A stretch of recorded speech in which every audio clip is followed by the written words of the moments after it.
Welcome back to The Geometric View, Episode 61, Season 6. Today we get into myriad of things. All sorts of wonderful topics. Please enjoy. Electric Geology Kentucky and EPEMC, a group of ours with Ramon, Extended Plasma Electromagnetic Cosmology. You can find us on Rumble also on the podcast called The Pulse. I'm Buddy James, your host. Let's get into it. Let's get into the circuit. We greatly appreciate your support. The best way to donate to us is on PayPal. Just send money directly to goldenscaling@gmail.com. Thank you very much.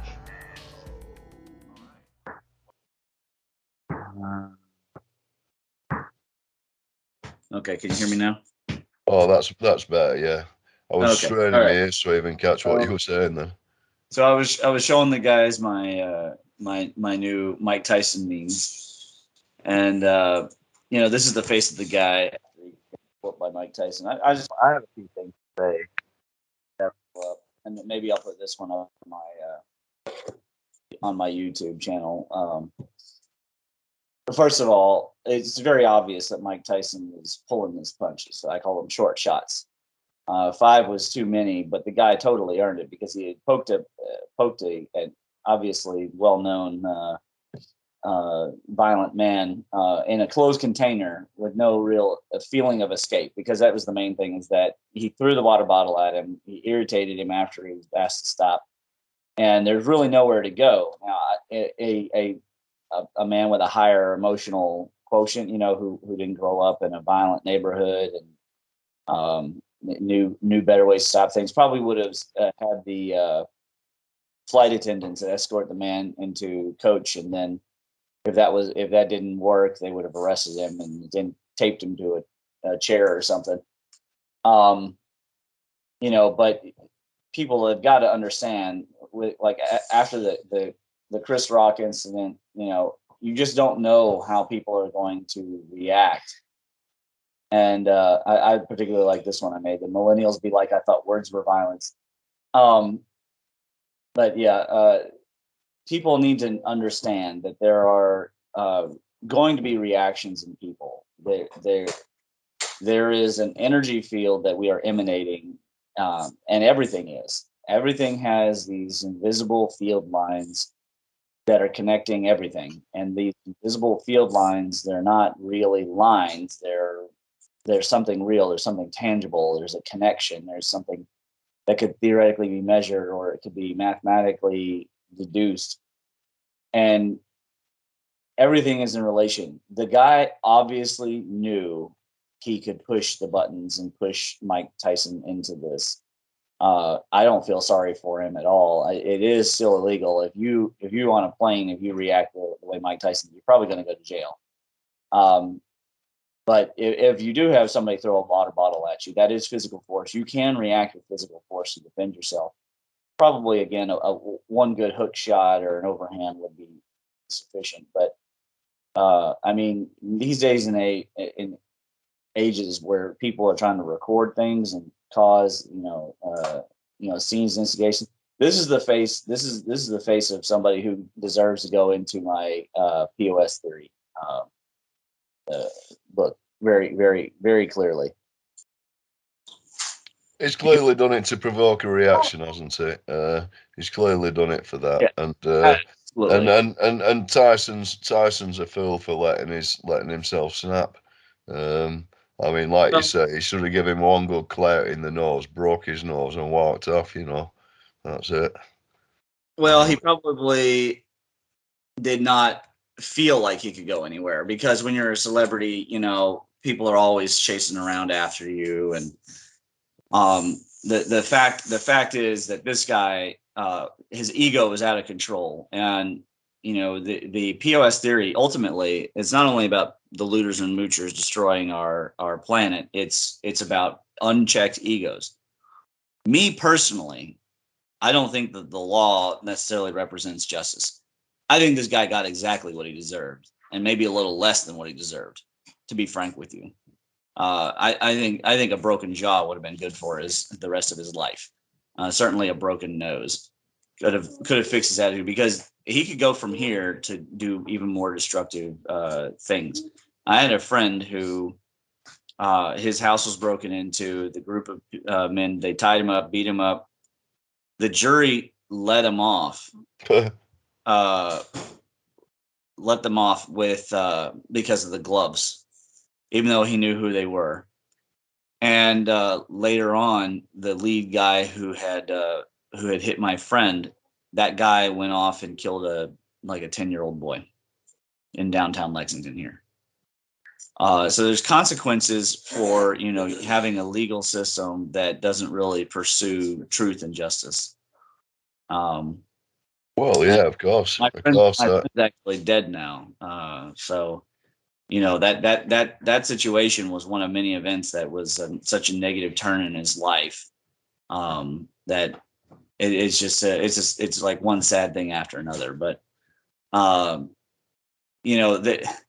I do not believe that there is any indication from God that we should be pacifists. I don't. That's a thing. It'd be very hard to convince me otherwise. And I'll tell you why. Is because my first boxing match was me as a 3-year-old getting beat up by older kids, and it was racially related. I was the white kid, and they were all black. And this is on the north side of Lexington. So the thing is, like, it's ingrained in me.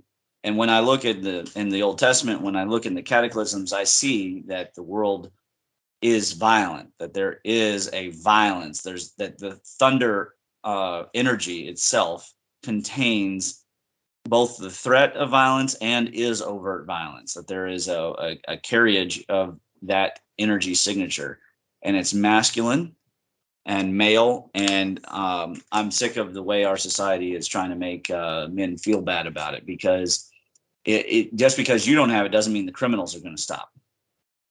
And this guy, if anything, this is his best chance to turn over a new leaf and stop being a public drunk nuisance, because it's exactly what he is.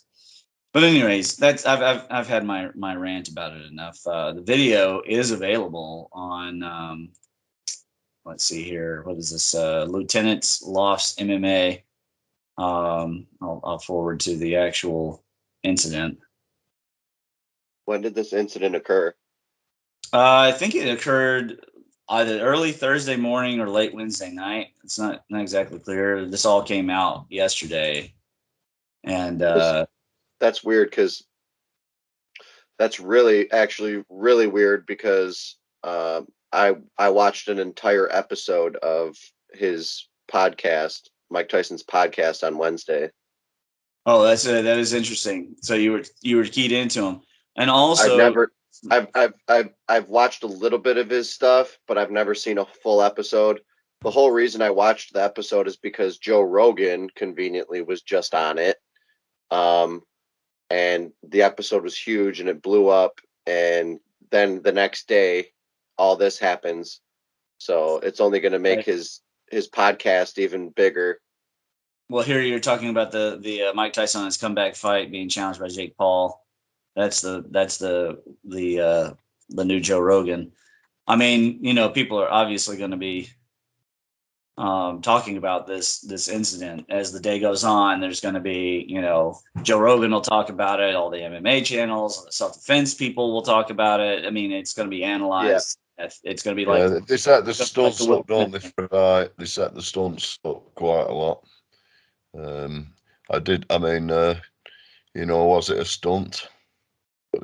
Dumb publicity stunt. Did he have any knowledge? No, it's not a publicity stunt. Mike Tyson is well known to lose his stuff over being disrespected. It comes from but he does. He makes a lot of money. He makes a shit ton of money off of small things like this. That's going to bring so much attention to him and his new fight and the pay-per-view. He's trying to beat the largest pay-per-view fight. That's what Tyson wants. He wants to make the largest pay-per-view fight. So he's going to do small things like this to work up to it. It's worth going to jail for 5 months. If he goes to jail, he's just going to work out. Well, they just end up nicking all his money, don't they? So that's what they did last time. They got $1.5 billion off him, didn't they, or something? Well, same with Jake. Same with Jake Paul. Actually, Tyson in the podcast, he said, man, that Jake Paul, he's wild. He's. I just hope he doesn't go to jail before the fight. You know, he's like, and then he goes and slaps someone. You know, like he's not wild. Yeah. Well, it remains to be seen. But I think he's insane getting in the ring with Tyson. To be honest, it depends what's in the contracts, what's in the clause. Well, we'll see. Hopefully, if Mike Tyson's not going to jail on account of this, you know, I mean, technically it's assault, so it just depends. Like the whole thing. Obviously, they should pull the racist card. Well, say we're being racially abused. Here's what'll happen. he'll hire a lawyer, and that lawyer will try and get some amount of money out of out of this situation based on the fact of the Jake Paul fight. And I guess it's one of those situations where Mike Tyson just should have known better. But what it really reflects to me is that we have a plethora of POSs all over the place. And personally, I'm getting sick of them. I'm just getting really incredibly sick of them. Like, of course, I try to focus on the curse that we live under, or that the Kardashian curse that almost everybody, whoever participates in that illusion, lives under. That's all based off of a stack of murder. You know, O.J. Simpson. That's the only reason why they're popular. Oh, well, that's a good point. That a lot of this has but celebrity existed before that. It's just when I say the POSs, I don't only mean celebrities or Michael Shermer or something. I mean a tendency and a habit of people to not put their best foot forward first, and to not hold themselves accountable to their actions and behaviors, to believe that their socialism gives them the right to rob other people's of their wealth, of their money, to believe that they should be able to hurt animals in scientific experiments. Okay, well, etc. What about this? What if put yourself in Tyson's situation, and you're talking about not being a pacifist? You would have done something. What would you have done? There's a good chance I would have threatened him very openly, very loudly, and let him know. Now, if he actually did throw the water bottle at me and it hit me, I probably would go all over the edge. And I've had stuff like that. I've had stuff like that happen to me my whole life. I'm more of a pacifist, but I'm a fighter. I fight, and I've never lost a fight. So I'm Irish, and I just grew up fighting. So I mean, I let things like this just slide typically. I mean, I've been called names my whole life, and I always let it slide. I let it bounce off of me, and it makes the person look really bad for calling me a name. I think what you're doing is fine. But what I'm saying is it has led to the worst form of society. That's what I'm saying. Okay. We have allowed this behavior to continue without checking people's egos, and then we wonder why the planet is getting worse. It's because no one stopped. When Hitler was rising to power, or look at any of these, you have the world's largest land whale as the health minister down there in Australia, or was it Belgium? I don't remember. But this person is a POS. She has no business being in charge of anybody's health. She can't even be in charge of her own health. And then they're out there making decrees about what is going to happen to people. Jen Psaki up there lying every day at the White House. She's a POS. And no one's calling her out about it. No one's just calling her what she is. And I won't say it out loud because I got kids around, but you know what she is. There's a 5-letter word exactly for what she is. And the fact is, if we don't stop people, what happens is they go on to do something else. Remember the story of my friend. That's what I'm saying. It's not so much that he didn't stop them in the burglary, which he could have done a couple more things, but still, it's that the jury let them go, and then that guy goes and kills a 10-year-old. There's a consequence for passing the buck on dealing with people's bad behavior. That's what I'm saying. I'm not saying that you're a bad person for not standing up for yourself. Maybe it makes you a very wise person, but it doesn't make society any better when these people continuously get away with it. I let myself be the brunt of the joke. I'll take the majority of what people throw at me, and I am the embodiment of I'm rubber, you're glue. Whatever sticks to me bounces off of me and sticks to you. It's just been who I am my whole life. I get that. I'm extremely weird and eccentric. If I were to fight, I would have been fighting since day one and nonstop. But I've mastered the art of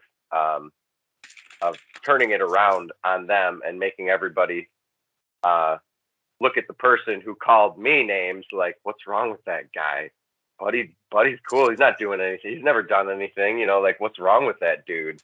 Like, nobody needs to be talking to people like that. So it makes the person. That's normal. That's a normal level. We're talking social change stuff. We're talking Johnson & Johnson animal testing. We're talking politicians selling your country to the highest bidder level stuff. It's because I think in any society you've got to establish what's presentable behaviour in your company, and so if someone is starting to act, in a bad way, like swearing their head off when there's women or kids around, or you just got to say, look, do you mind? There's women and kids here, don't swear, please, in front of women and kids. I don't, at least. And if they're told, they can say, you don't tell me what to say, or you can say, look, just don't swear here, because there's going to be a problem. But they're going to. Not on. Do you remember? You remember the incident where the pregnant woman, these two women of a certain race were suddenly filming her and were claiming that she had bumped her daughter, and they wouldn't get in the way. They wouldn't get out of the way, and then they actually tried to block the car in. That they went after the pregnant woman for pulling the firearm and defending herself and her husband. They went after her for defending. When it was very clearly a case of instigation and trying to get like Instagram, TikTok famous. It was so obvious, and it was all racial. Okay. What I'm saying is there's a consequence that we're all going to pay for letting POSs run wild, because they don't care if you ask politely. They just don't care. They don't understand manners. They don't understand it. No, they don't. That's what I'm saying is, and in the old days, they knew how to deal with that. If somebody didn't understand manners, there was a price to pay. Yeah, that's it. Yeah. And I'm saying that was a better society. I'm not saying it's necessarily a better thing for an individual to do. I have no idea exactly what I would have done with this guy, but I also wouldn't put up with it. And I think that there's nothing wrong with Mike Tyson standing up for himself. I don't think there's anything wrong. Sadly, the law is not going to be on his side if it goes that far. And, because they're going to treat him differently, even though he was assaulted with a water bottle. They're going to say, well, you're the world's most dangerous man, all this kind of stuff, world's baddest man or whatever. Oh, he'll be getting done for attempted murder and everything. Is if you fight in public as a professional boxer, you've got the ability to kill with your fists. Yes. And, it's a real bad idea being scrapping in public. Yeah, I mean that's absolutely true, and I'll go so far as to say this. Honestly, if the guy had died, I would think the world would be a better off place, to be honest with you, because there's only one less POS running around instigating fights on airplanes that don't need to happen. But whatever, he's going to probably live, and he's probably going to breed, and he and his kin will probably vote, and the And world make a lot of money out of this. They're going to make a fortune out of it. Probably. Going to make And millions. that's what I reckon, personally, that's what I reckon is the problem. Yeah. Well, so would the lawyers as well, though, you see. So he'd best get fighting pretty quick, Tyson. He'd probably have to do another couple of fights now just to pay for his lawyers. Yeah, I would imagine so. It's kind of one of those. It's almost, you know what it feels like to me is that the whole incident is the epitome of the times that we're in. That's what it feels like. Is that it's the epitome of the times we're in. And I don't know what to make of that. It definitely seems to me that the law is being used to support weak people. And by weak, I mean mentally weak, emotionally weak, physically weak, and mentally ill in many cases. And well, it's the interpretation of the law as well. We have lost to support our own freedom, you know, our constitutional rights as people. But of course, this new kind of law, this kind of Big Brother kind of law, it's just an interpretation of and a bending, and they ignore some laws completely, depending on who breaks what law. That's when you enforce them. That's why you've had Muslim rape gangs running around our place for like 30 years, and they will refuse to do anything about it. Refuse to. So, you know, the laws are there to protect us, but whether they're used or not is a different matter. Depends who's in politics, doesn't it? I agree. My concern is that it's going to cause a big civil war. Is that? Oh yeah, that's really the ultimate stress. Yeah. At some point, good people are only going to take so much, and I wish people would consider the consequences of all of these things, of all their actions and all of the things that they support. Because if they support something that is ultimately a POS thing to support, it's not going to lead anywhere good. It's one after the next. Just follow Boris Johnson around, and that's what pieces of shit we got in this place. Yeah, he's a right piece of work. You know, and everyone who follows him as well, which is, you know, well, it's this lot who are bringing the world to its knees as we speak. But he is a symptom of an entire new world order of these POSs. That's right. They're all in power now. They don't see 1984 as a warning, but a blueprint. Well, they're all exactly. They're all in power now. They're all in the positions where they wanted to get to, and so we just clear this wave of the scum off the top. There's another load of scum waiting to come right through. Precisely. Even more. Precisely. That is exactly the issue. And if we're lucky, God will keep it kind of like over time. We will have our own little world over here where we're builders and we talk about cool stuff and all that, and we will rarely have to interact. But it's a dangerous thing when they have all the chips. They have all the school boards, and the White House, and the palaces, and the corporation boards. That is an untenable situation because there's no amount of, praying and being a good person at the grocery store that will keep them away from you at that point. They will come and find you to harass you. But it's going to be everybody. It's not just they. It's a mass psychosis. Yeah, it is. Everyone's been turned against everyone else. And this it illustrates it with this mask, and the first thing is everyone else is infectious and liable to kill you if you go anywhere near them. And that's been going on for 3 years. Just to start things off a little bit.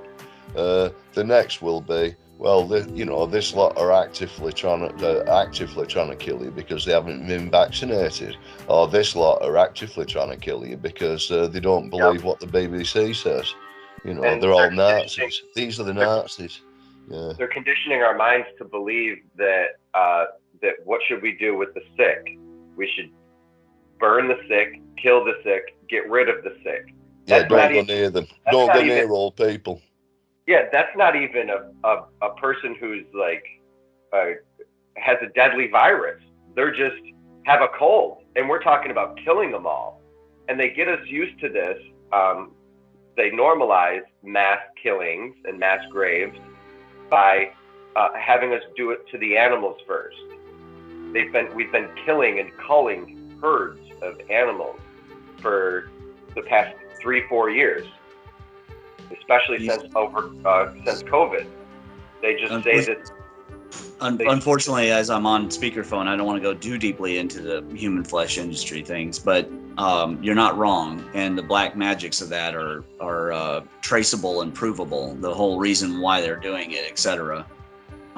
You're also not wrong in that it's conditioning, and I think it's important that we find a way to engineer solutions. So at the end of the POS theory paper, I talk about engineering nonviolent solutions. The only one I have right now is the creation of the medical pod to use charge and electric field to push people's charge distributive networks clean, to literally push the bad charges out of the body, to push the bad energy. Because I think a better way would be set up an aversion therapy, and anytime anyone does anything cruel, they get a real big electric shock from a satellite. But the point here is that in Chinese medicine, that you actually have this thing called xie qi. And I'll describe it. For example, I had a patient, he was an IED diffuser. And he had been in the Gulf War. He had gone to Bosnia. He had gone to Iraq. So he had been all over the place, Afghanistan. And he had the whole Hurt Locker thing. If he wasn't diffusing IEDs, in his imagination, Marines were being blown up. And that might be actually true. So... but he walked around like an old man. He was only about 40 years old. Yeah. But he walked around like he was beat up. So I needle him, and then on the second time I needle him, and he sits up and he just looks real miserable, And he says, I hurt. And so I took my hands, I rubbed him and created the positive chi. And I put him on each side of I put it on his back and on his chest. I could feel something about the size of a golf ball move as if a mole on the ground, away from the center of his chest and out the right side of his arm. So there was a physical change, but there was also an energy presence. And the very next day, he went and got saved again, because he was already saved, but he wanted to be saved again. And then he came in and he hugged me and he cried. This was a guy who was seriously not afraid of dying. Yeah. And he did not worry about dying, but he just was so thankful. Now, that xie qi is worse than bing qi. Bing means disease or hit, or like a strike. Like if I hit you, that's bing. Or if you get the flu, that's bing. Xie is it means evil or twisted. And there's some quantum entanglement that is it's a backwards energy. And it is antithetical to the Zheng Qi. Now, Zheng, as you guys will remember, the etymology is to the cosmic pole and the thunderbolt. Now, isn't that fascinating that the two will not remain in proximity to each other? So if charge distributive networks of the person's body are taken over by xie qi, and their Zheng qi just recedes away down into their dantian, and then the rest of the kingdom, the internal kingdom, is totally taken over, being allowed to and then they get cancers, they get diseases, all this stuff. Yeah, that's exactly what happens. It's what happens. It's totally fatal. It's totally fatal. I've got on my bookcase here a book called Free Fall, and I met this guy in 1990, and he was jumping out of satellites. He was trying to get the world height record for jumping out of high altitude balloons. Now, he was an ex-army boy, and he was SAS. In fact, he was worse than that. He'd seen action all over the place, and he was, they were taking out people all over the place anyway. And I met him, and he was a pretty strange bloke. I did a bit of computer work for him. But anyway, the next thing I know, about 2 years, this is about 1991, I'm talking to a guy and talking to someone in the pub about this guy, and he says, I've got a book about this bloke who were doing that. Anyway, I've got the book on my bookshelf. I read it. I haven't got to the end pages because it's that upsetting, to be honest. But what he ended up doing was his whole book's a bit of description of the pain he went through with all the these kids, burnt kids trying to cut their own throats, absolutely torched, and just a litany of it, going on for year after year after year. And he was kindly emotionally detached, and he was just going along in his plane with his girlfriend, and just got up and just climbed out the cockpit, and without a word, just got out at about 10,000 feet. That were that. It's exactly as you describe him. He could not see a life in front of him without pain and suffering. He was transfixed by it. That's all that was in him. There were no saving. That feeling of despair and that feeling of suicide, I can empathize with it, whereas I never could have before. It takes going through horrible shit to be able to even consider pulling the trigger or thinking about it. He'd killed a lot of other people, buddy. In his career, he'd killed lots of people hand to hand. So he was pretty well gone. My point being that the only thing I can think of is to design a machine that uses electric fields to push this energy out of the body. That's the only nonviolent thing that I can come up with, and maybe it's better than nothing, because I don't know that anybody else has got any real nonviolent solutions. I guess religion has been the main one. You just had a picture of him up. He does Therify, who's we got people trying to work with plasma to try to get rid of this exogenous goo or indigenous goo that we have inside of us. Yeah, I think sunlight therapy is really good. Can really work.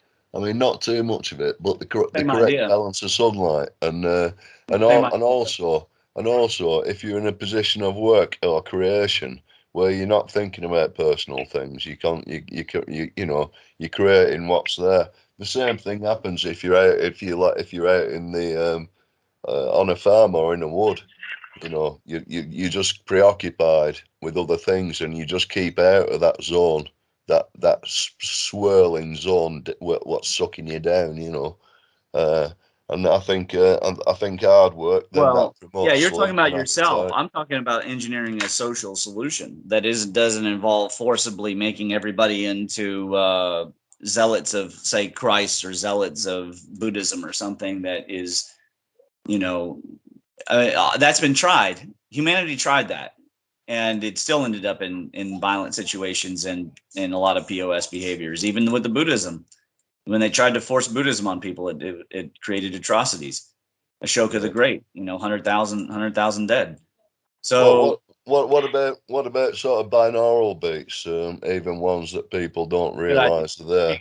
Yeah, let's get Buddy talking about using the use of sound to clear the charge distributive networks. That exactly, would be, There was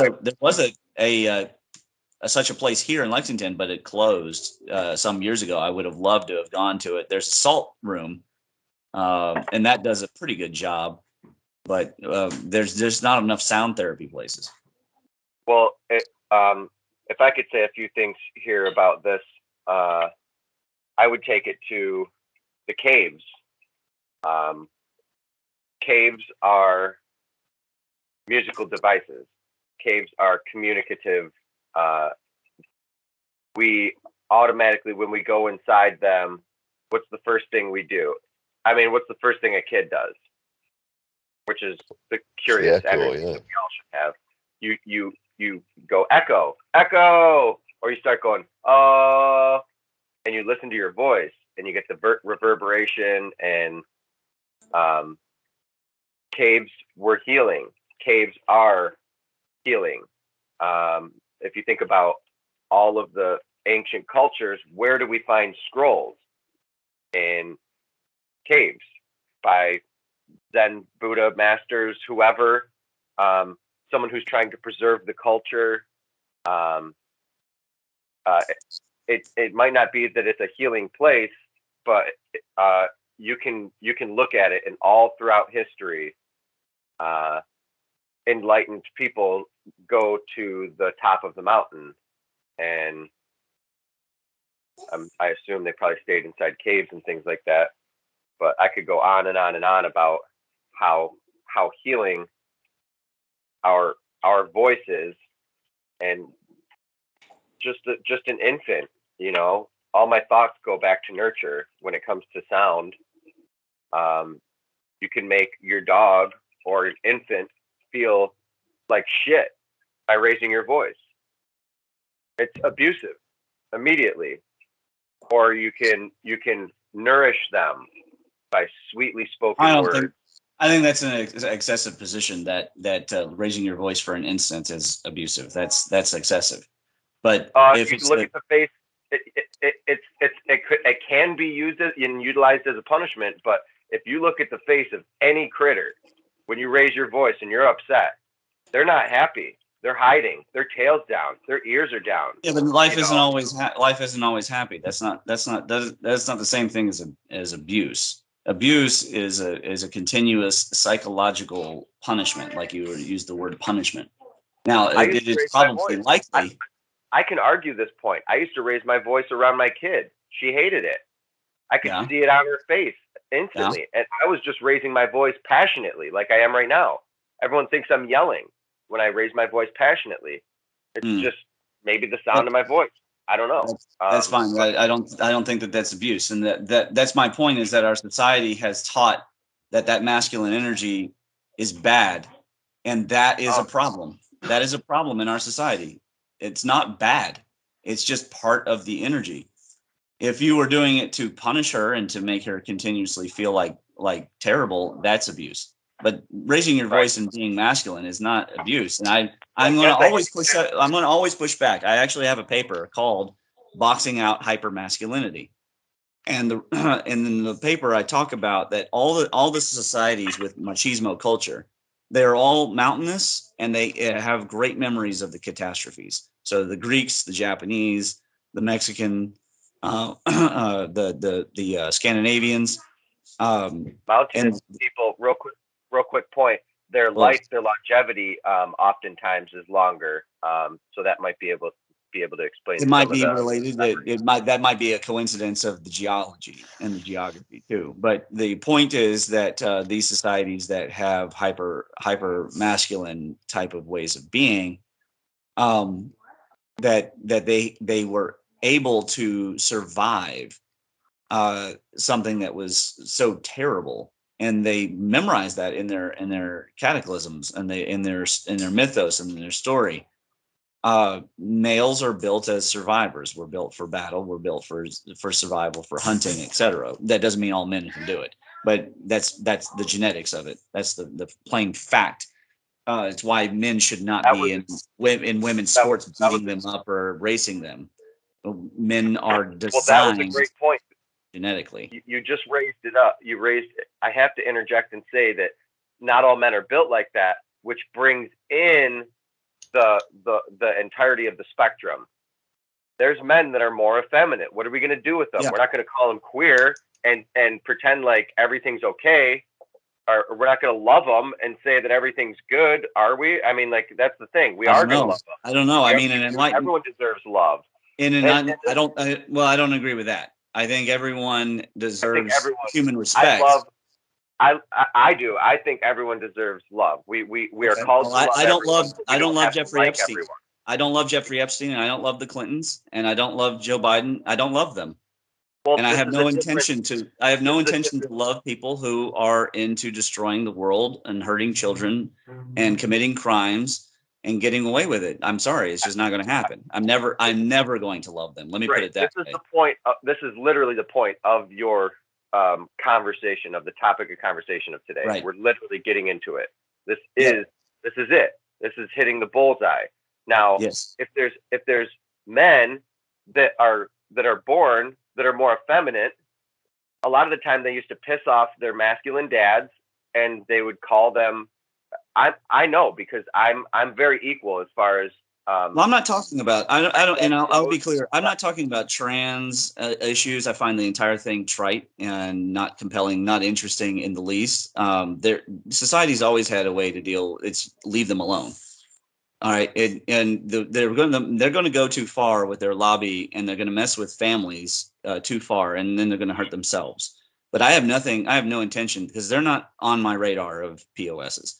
Now, the ones who want to dress and drag and then scare the kiddos and make them feel like they don't know what gender they are too, and now that's a POS. But I have nothing against my cousin who's trans and just out living her life. So that just reminded me of when I was growing up. Okay, I guarantee a lot of people can relate to this. When I was growing up, the creepy, nasty thing that they indoctrinated children with was clowns. I was a 1984 baby. I am a 1984 baby. And there was something sinister and something disgusting and something that was wrong that was being promoted with clowns. And it all comes back to John Wayne Gacy, a Michigander, conveniently. Now, John Wayne Gacy was connected with the FBI on high levels. So were a lot of the other killers. So it was almost like an organized crime syndicate of mass murderers, and they were allowing it to go on. This also happened in Britain. This happened in London. This happens in lots of places in the world. The serial killers are directly tied into the organized crime. It's an organized crime gang. So yeah, that's true. That's not my point, but my point is that we were scared. They scared us. They tried to make clowns nice and creepy at the same time during the whole idea of people being murdered by clowns. Serial killers being murdered by clowns. Which is by the way, the audience should know that the clown and the sad and happy face clown are ancient motifs. They're archetypes that go back to the cataclysms. But anyways, continue. So fast forward to today, and what are they scaring and misleading the children with? They look like clowns. I mean, not in the whole trans, as far as the transgendered males in schools reading to the children, that's akin to having clowns come in and read to us in the 80s and 90s. That shit's sick, you know. It manipulates your ideas and your behaviors and your thinking. And they always get to mention sex or sexual identity, and little kids don't need to know about it. They don't need. No, they don't need to. It's not that they don't need to. If they do need to, then the parents should talk about it, and not all in depth. You know, yeah, the grandparents or a close woman, and someone who's going to be protective of them. I mean, I think we all agree. Yeah, there. Exactly. Yeah. Someone who's got. Yeah. So totally agreed. I agree with all. It's yeah, and so I'm not going to. They have a place in society, but not a special one. That's all I'm saying. No, I'm not going to love those people. That's just the way it is. Oh, this goes back to that point. I'm not bashing trans, okay? I'm just bashing the whole idea of them reading in kindergartens and kids and stuff. Okay, now absolutely, yeah. That's it. I think that we're called to love everyone, and I think Jesus came with the true statement. If he ever said it or whatever, the idea of what he said here is love your enemy. I don't believe that too much. Love your enemy. Never said that. I can't go with that too much myself. Of course. Well, listen, hear me out. We're called to love everybody, but we don't have to like everybody. If the love in your heart is large enough, and I've seen people go and rehabilitate convicted child killers and very bad people. That can happen. The charge compassion in people's heart to love criminals. The network can clear. That's fine. And you can love the person and hate the sin, which is what you're talking about. And love thy neighbor is not a commandment to love your enemy. It's just a commandment to love your neighbor. So it's the same thing as respect. You can't just go around respecting everyone. People have to deserve respect. Yeah. If you love yeah, exactly. You can't. You got to just because they can be cured doesn't mean they should be tolerated. That's not the same thing. You got to be ruled by your overlord. So it's good to love them, but you don't have to like them. You know what I mean? Like no one's going to go around. Like if I printed a shirt that said, I love my government, who's going to wear that? Like, come on. Like, I don't know. There's a lot of people who are indoctrinated right now, and they certainly don't know.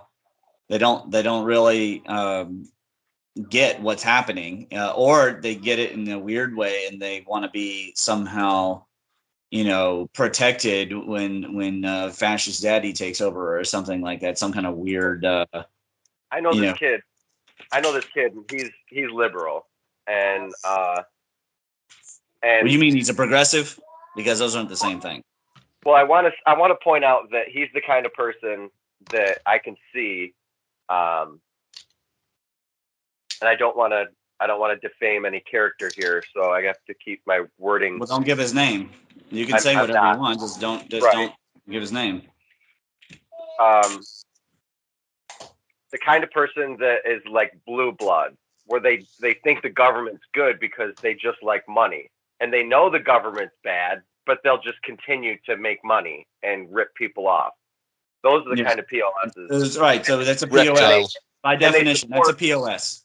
Yeah, and they support Moderna, and as long as the stocks are projected to go up, that's what they'll buy them in, whether it's against their values or not. And then it erodes their values. And then you have a conversation with this person and you're like, yeah, but person, what the government, what you're doing is you're supporting this, and you're supporting vaccines, and you're supporting this, and they don't care.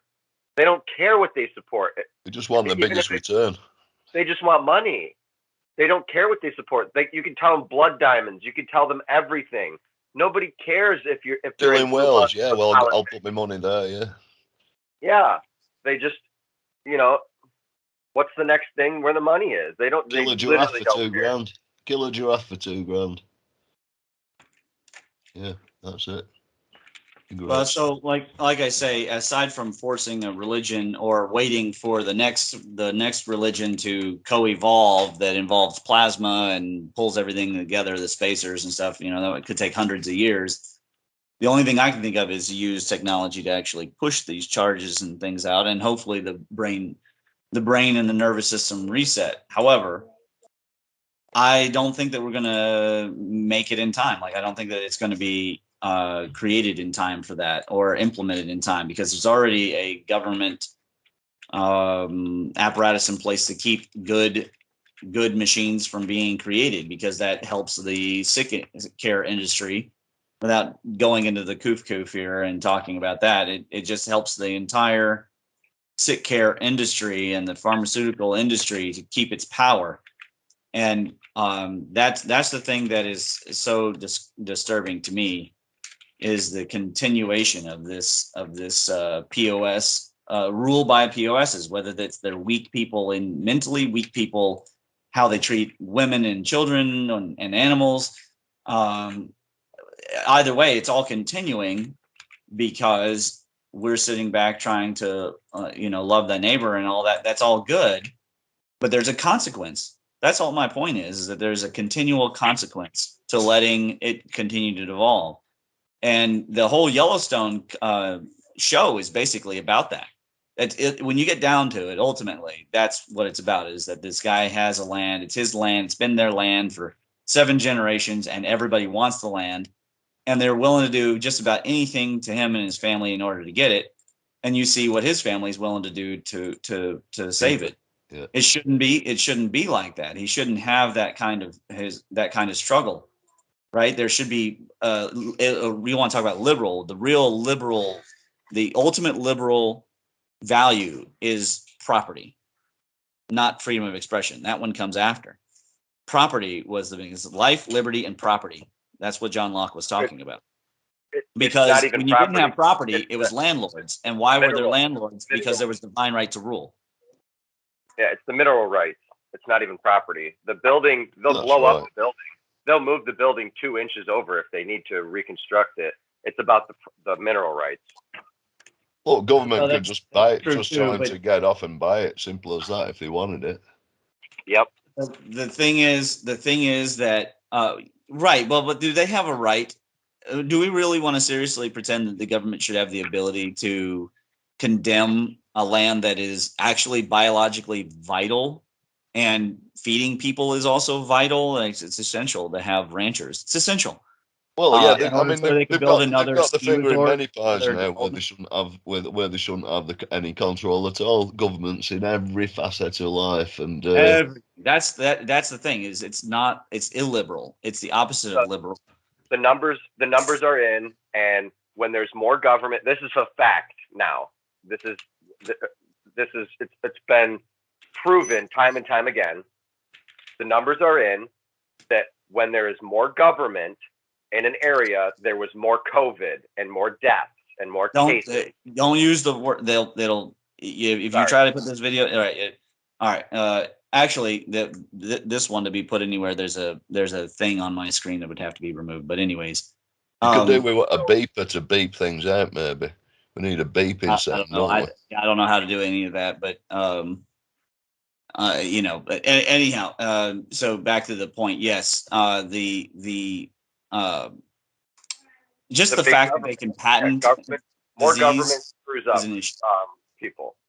Yes, it makes people more sick. It physically, and there are so many studies about groupthink and groupthink behavior that prove it over and over again, that humans should not be put over top of other humans beyond an employment context, which is not a real slavery situation. But if it was an indentured servitude situation, it would devolve to abuse for sure.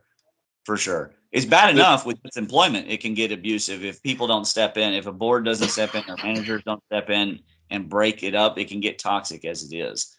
Unfortunately, the only thing we figured out for development is hierarchy and organization. If we could figure out a way to get people to be spontaneously creative, like everybody was just a walking dwarf and they always wanted to, hammer metal and put it all together, then that would be great. But we haven't figured that out yet because I think there has been societies that have got pretty close to it. I mean, for example, if you look at this that I'm researching at the moment, this Mesolithic society, they at Stonehenge, it was right. Stonehenge was built in a kind of a swamp, and it was built to it was a shrine to the moon. They were moon worshipping people, the original ones. These were the builders. These were the ones who used the canals, and they brought the bluestones all the way down from Wales, sort of like 90 miles or something like that. But they came down from all over the British Isles to do their religious. Well, it was also the island of the dead where they built Stonehenge. So they came up there on barges, and basically the cromlechs, which were there that you've seen, these kind of table-like structures, they did sky burials. They were that was their particular. That's where they came from. They did sky burials, and not only that, these bluestones, and I've got to track this link down because all the sick people used to go down there. In fact, most people they'd be taken down there, and they'd bathe in these pools that had been constructed around Stonehenge, which were both sickle shapes, and they were rebuilt later to follow the sun by the more later culture. But anyway, they were using these bluestones, and they were crushing them up into crystals and bathing in them. And I'm not sure if this has anything to do with the ward, or they were making a mud or some kind of a paste out of it. But this bluestone, it was very, very valuable, and I've yet to find out exactly what it is. There's a guy written a book on it who's a real expert in the stones as well. He's called Robin Moss, and it's called The Magic of the Blue Stones. So I've heard the healing properties of these before. What's the name of the stone? Do you know the name of the stone? Well, it's these blue stones in Stonehenge, and they come from a quarry in West Wales. Do you know if it's cobalt? I have no idea what the geology of these stones, but it'd be well worth finding out because they shifted them an awful long way. Yeah. So check this out. What if ancient miners were always finding new things, new properties for new minerals that we discover, or old minerals? For example, cobalt was pretty much useless 20 years ago. Useless. It was just a blue rock, right? Until lithium-ion batteries and battery technology caught up, and now cobalt is like one of the most valued rocks on the planet, one of the most valued minerals. Does that bring up your physical charge if you were to ingest it? You know, elephants go an awful long way for specific minerals, don't they? Yeah, they do. Through generations, through absolute generations, and they eat tons of it, you know. But I wonder if people are ingesting cobalt, you know, were the isotopes different in those places? I know that were they getting a lot more UV than we are now, because it's another thing about the blue stuff, the blue paste. Would they smear that all over the body to repel the sort of, you know, bad solar energy? So here we see cobalt poisoning occurs in constant contact with your skin. Swallowing a large amount of absorbable cobalt at one time is very rare and likely not dangerous, may cause nausea and vomiting. So that's interesting that it's the poisoning usually is caused by irritating the skin. That's fascinating. And would it make your skin blue? Because that's it's another feature of the ancients, isn't it? Oh, let's see here. Silver makes your skin blue. Still to this day, there's blue men walking around. And mercury. Mercury poisoning makes your lips blue. I know that. You know, let's see here. Let's just look at an image for cobalt poisoning. See what happens. Well, we get some nasty stuff for about hips. These are all about. Apparently, they were using it in hips, but not seeing cobalt on skin. Cobalt therapy. If something makes enough money, there, that's what it does. It burns you. If something makes enough money and people are going to continue to, oh damn it! I lost my point. Oh, that's my point. If something makes enough money and a lot of people die from it, if it makes enough money, they're going to continue doing it. Like cars. Think of how many people die a day from car accidents. They're not going to stop doing that anytime soon. If it adds convenience and money to the monetary system, you know, they're going to. It's like if I came up with a new idea today, and it was a great idea, but it meant a lot of people are going to have to die now. A lot of people are going to have to die now. Then what's stopping us from implementing this idea today? Even though a lot of people are going to die, it's a great idea. Like what's that called? You know what I mean? Deep state. Yeah, deep I state guess agenda. Yeah, there's a name for that. I was gonna write it down the other day. A word for something that if it kills, you know, one or two people, the greater good, a lesser sacrifice for the greater good. Well, there's been many dangerous road gone down with that logic. I can tell you that. Oh yeah. Oh yeah. Well, I mean, almost all of our roads. Yeah, that's a good one. Yeah. Yeah, almost all of our roads have gone down that. That's why we're here. Well, nothing ventured, nothing gained is definitely a thing, and Yeah. it is a fact that people who like continuously attack, say, Christopher Columbus. We all know Christopher Columbus was both wrong and morally not necessarily a hero.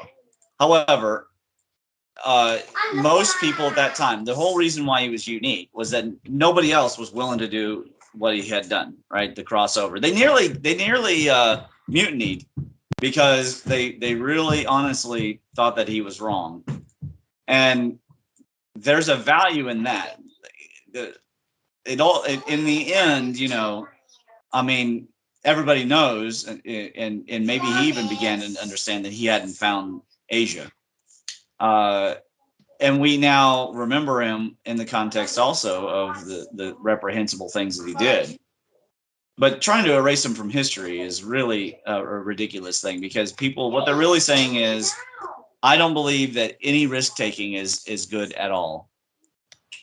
And to take risks, all these people, they make mistakes every time. Every time. There's not a single hero of the past or a great leader of the past, Winston Churchill, FDR, Abraham Lincoln, any of them, that didn't make colossal human mistakes because they were venturing risk. And we have lost that sense of, you know, hey, there's something magical and special going on, and we have to sacrifice a little bit to figure out what it is. And I worry for humanity in that state. It's going to be pretty hard to get through the stages of a spacer society if we are not willing to take risks anymore. And if everything, I don't think even nature will let us stay this way. Because already living inside boxes, inside boxes and eating Cheetos all the time and watching Netflix is killing the DNA. It doesn't work. Nature values. It don't mean you've got to take risks. I mean, I think it's, you know, I think, yeah, to the extent we got to take risks. We're not doing things that we were doing 5,000 years ago. That's why we're shrinking as a race. You know, and I think, like you say, people can just get together, decide to build a boat and fire off across the ocean. They were actually doing stuff like that, which we don't do anymore. But even if we tried to do it, you see, you know, you'd be arrested before you got probably. People tear you down. The POSs tear you down, and that's what happens in Ayn Rand's story. That's why I start with Ayn Rand. You know, when Hank Rearden creates a novel metal, his family are the first to tear him down because they're all living off of him, and in the end, they're inadequate people. They're weak people. His brother's weak. His mother's weak. His wife is weak. They subsist off of Hank Rearden's gifts and abilities, and yet emotionally tear him down constantly, especially for creating something new. Yeah, well, it's the control method. That's where I think we're at. Control system. Well, I don't know if it's a control system so much as, again, weak-minded people who think they have a leg up because they're morally outraged. I feel outraged, therefore I am morally superior. No, that's not how that works. Ever. At any time. That is not a thing. A person, people, I have witnessed close to me people who feel that their personal sense of outrage makes them better people than everyone else. There's a wave. There's some kind of energy wave going about. And that's what I'm saying, is that we need a device that cleans that out. Because if we don't, it's going to go to civil war. I don't see how it wouldn't. Because people are never going to have the same set of values. You can't find Buddy and I are a lot alike, but we don't have the same set of values. But we can have great conversations, and we can get really deep, and we can be very respectful to each other because we both have the same general, like, we want to be the best versions of ourselves most of the time. But we're never going to have the same exact values. And if my outrage at one thing Buddy does means that I get to be morally superior to him, well, eventually, yeah, if you force those things into a small container, one of them is going to explode on the other, or both are going to explode on each other. It's chemistry. It's basic electromagnetic chemistry. And I think that as a society, we've lost our minds with it. We are not being real with the situation, probably because we don't farm and hunt anymore. Yeah, we're not living normal. We're not living sort of virtuous lives where you get out in the sunshine. You I don't know. You do whatever you do, building, architecture, farming, run around, pick some herbs, do something good, do a bit of praying. Spend all the time just doing things that are good for your spirit and get you through the day. And right. A simple life. Exactly. Yeah. That is exactly what I agree with you. And I just took my kids out to go camping, and the oldest one, he says, I didn't want to go at first, but once I got out, I'm glad I went. There's some kind of thing happening that is keeping people that wants them. And I'm not going to say that it's all the mainstream media. I think that they're downwind of that. I think that they have bought and paid for in that case. A lot of people don't want to force their children to do anything nowadays because the kids are in control. They'll call the cops. They'll tell their teacher. So you force your kid to go do something you know that they're going to like. You know that they're going to like, but everyone's like, don't force your kid to do that. Don't force your kid to do that. What? Walk up a mountain? What? Go for a walk? Go for a bike ride?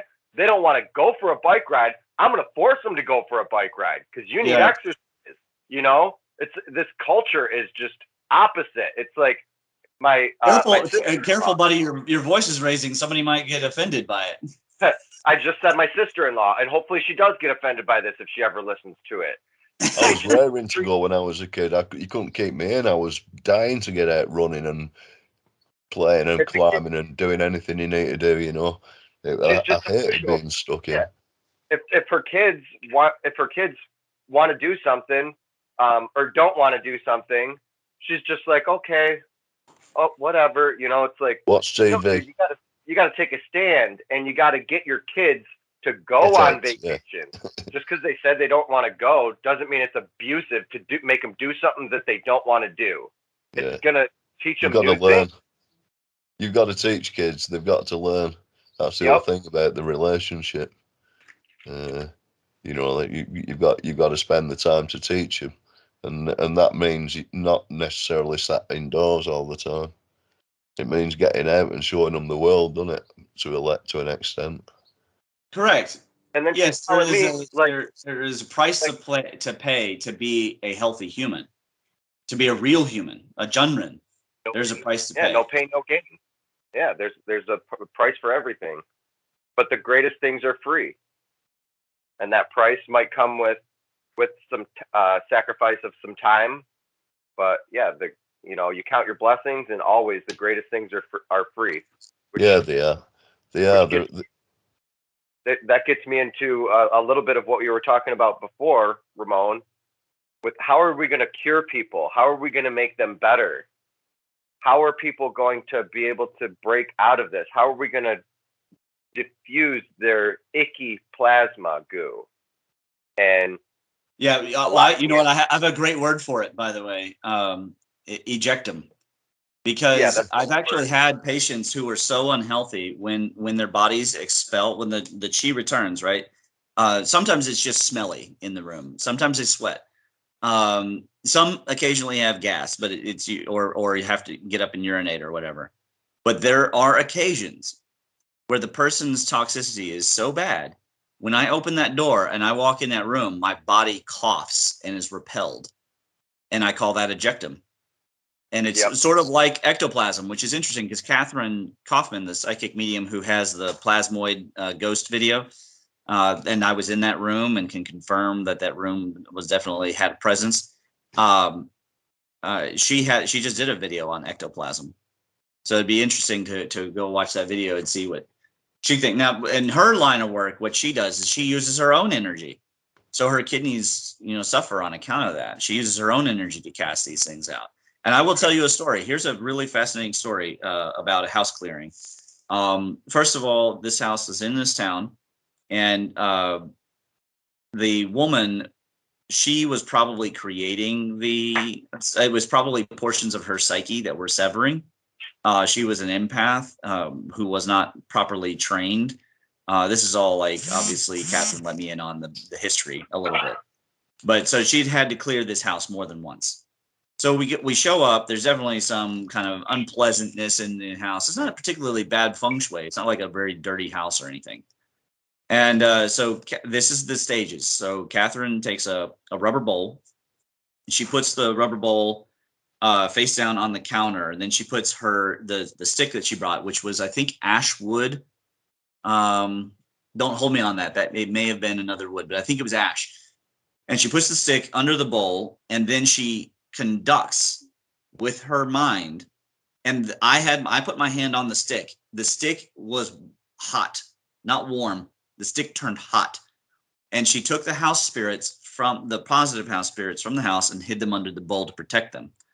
Then we used a Tibetan singing bowl and consecrated salt and some kind of oil. There was an oil spray that she had. I think it was Tulsi, but don't hold me to that. And she may have even used not sage, but that wood. Yeah. And but anyways, definitely the bowl. And we started in the second floor, and you go clockwise. And of course, you have the windows and doors open. And I can tell you, when we got finally to the living room downstairs, the most unpleasant energy went right through me. And then I felt clear, right? It was like, whatever was in me, that felt clear too. And it kicked it out. And then she went out to the tree outside. That was the main master spirit of the property. Was the only, because these modern neighborhoods, right? There's like very few trees in them. And she borrowed its power, and then she consecrated the house. Then we let the bowl up, and the positive spirits went out again. And there was a qualitative shift on some kind of quantum level in the house. You could feel, and the woman was instantly, she felt so relieved. She was like, "Oh, I can breathe again." Now, this is a fascinating science that's come down, and and how did she know about it, and how did she do it? I definitely recommend that people go and view her channel. She has all the best topics, all the the really far alt stream stuff. And she was a born psychic. But the main issue that I was pointing to is that if these bad spirits were also plasmoids, or if the positive spirits were plasmoids, she's conducting them through wood. Plasma instabilities, not plasmoids. Okay, well, feel free to talk about it. It's not something you could see with your eyes, unless I guess you had like UV glasses or something. So I can't speak to for sure. The ghost we saw on camera was a plasmoid, but as for these things, I couldn't tell you if they're just blobs of quantum entanglement. I really honestly couldn't tell you. But feel free to interject with your thoughts on plasma instabilities. So plasma instability is an open circuit that's having energy move through it, whereas a plasmoid is a closed circuit that, like ball lightning, as far as I understand. I mean, it does have energy flowing through it too, but what makes up the determining difference between a plasmoid and a plasma instability? I guess we should do an episode on that. Well, I mean, you're welcome to talk more about it now. There's nothing to stop. I don't know the difference, I guess. So I'm kind of asking the question here, and it would be great to know the difference, because I use the two terms interchangeably right now. I think that a plasmoid. This would be a good question for Gareth, but my understanding is a plasmoid is a self-contained. Closed. Like it's a closed system. Yeah, like ball lightning. Right. Closed standing wave, maybe. Yeah, but an instability, I think, is it's a formation that's coming because there's an electric circuit entering in, and it's energizing a I guess a current sheet or a region of ions. Yeah. And they're now in an unstable condition that needs a constant feed of electricity. And I think that's the difference. So I have no idea what these things were that were going through the staff, but I know that the staff turned hot, as in we would have been able to measure it or see it on an infrared. If an infrared had been watching, within 1 minute, this staff had increased its temperature by more than 20 degrees. And it was natural. It had no lacquer or anything on it. It was shaved, as if it had been whittled. And apparently, the kind of wood does make a difference. That's a fascinating science. I don't know how it works. That's the only house clearing I've been on with her. I could probably get on another house clearing if I asked very nicely. But I don't own an infrared camera. But I would love to document all that stuff. I could talk to her about doing it. She had asked me if I wanted to do another Electric Universe show, but with her life, I'll reach out to her and we'll see. Did these used to be human entities that she's? No, these were house spirits, is what she said. So you think fairies, leprechauns, all that kind of stuff, like the things that steal your socks, that kind of stuff. They were the positive one. The entity that she was after apparently was just a schism. It was a thought form. It's a schism of the person's psychometry that has been now empowered with the essence of the person. So it had, or the quintessence, we would say in the West, the quintessence has combined with the psychology and created a thought form. And this thought form now has profound, and if it's some form of ejectum, then it has exited the body and is occupying the entire space and is haunting the space. Maybe there was a marriage issue. I don't honestly know enough about that house and about those people to tell you much more than what I've said. The consecrated salt, which has rosemary and oil. There's a certain kind of oil, and it was put into the corners, especially the dark corners. And and then the bowl, and you ring the Tibetan bowl, and it just drives them crazy. They can't stand it. And the reason why we felt something at the end is it was an attack. It was an actual like F you, I'm mad and I'm out of here kind of moment. Not necessarily a fun thing, and she's paid the price in her life with kidney issues and things, and she's been a nurse and all this stuff. So but she's a lovely woman, just the best, the salt of the earth, as they say. And it's definitely an experience that's an unforgettable kind of experience. And it tells you there is something unique going on a quantum level. And there's definitely, it's beyond the word superstition. That's why rites of passages and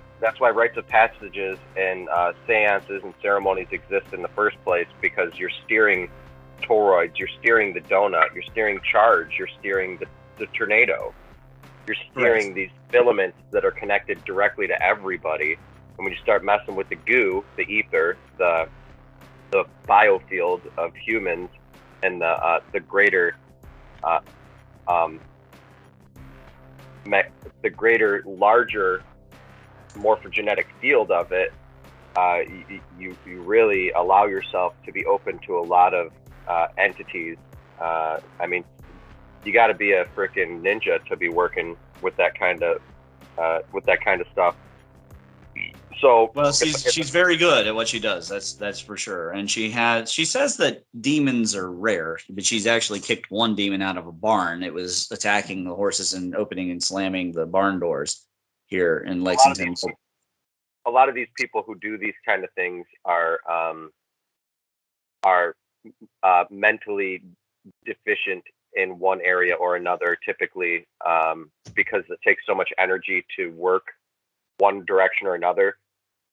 They're not all there in the head. I've not found her to be mentally deficient, and I would say probably you wouldn't want to say it. She's definitely touched in the zen that you can see it on her, that she is able to see things that other people cannot see. For example, she went to a teen's suicide funeral. Let me finish. She went to a teen suicide funeral, and it had to endure watching the kid try to jump back in his own body. That's not pleasant stuff to have to watch. So she's really you can watch all 15 episodes of me do the Electric Universe with her from the EPEMC Gateway, and she's a extremely lovely person. But another interesting thing, when I took her to the Sea Hinge at Mount Horeb here in the county, she could actually feel what they were doing in the old days, and she knew it wasn't a burial mound. As soon as she went out there, she could feel exactly where they set up the altar, and what the religion felt like at that time. She's a unique kind of person, and definitely very well connected. Extremely, it sounds like an extreme empath. And it reminds she's naturally born psychic. That she's a naturally born psychic. It reminds me of Madame Blavatsky, and ectoplasm, and all of the debunking that happened during the Spiritism and the rise of Spiritism. You're talking about the 1800s, lady?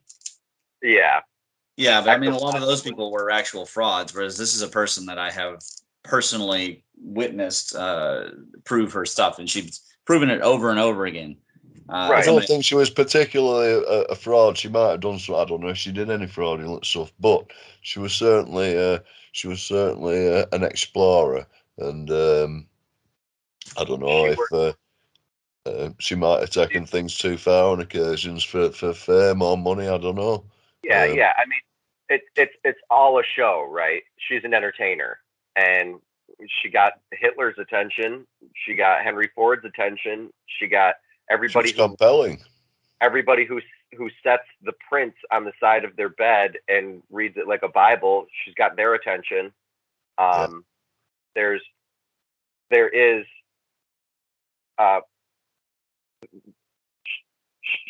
sure, she was probably psychic or super psychic and had some abilities, and I'm an artist. I'm a super artist, and I have some abilities, but I can also do falsehoods along with my teaching, where ectoplasm is a falsehood along with their teaching. That was actually a pill that they put in their mouth, and it discharged this frothy nastiness. And they that's what I mean by fraud. But that's not the ectoplasm I experienced on a location going with Catherine, where you walked through it, and the reason why. So here's what I felt when I was there. There was I had walked through something. My face felt like I had gone through a spider web, and then I could feel a hole in the right side of my head. Okay. And what she said was this guy was wandering up and down the driveway. We went and looked it up, and this guy had shot himself with the shotgun in the head. And on the side of his head, he'd blown out the other side.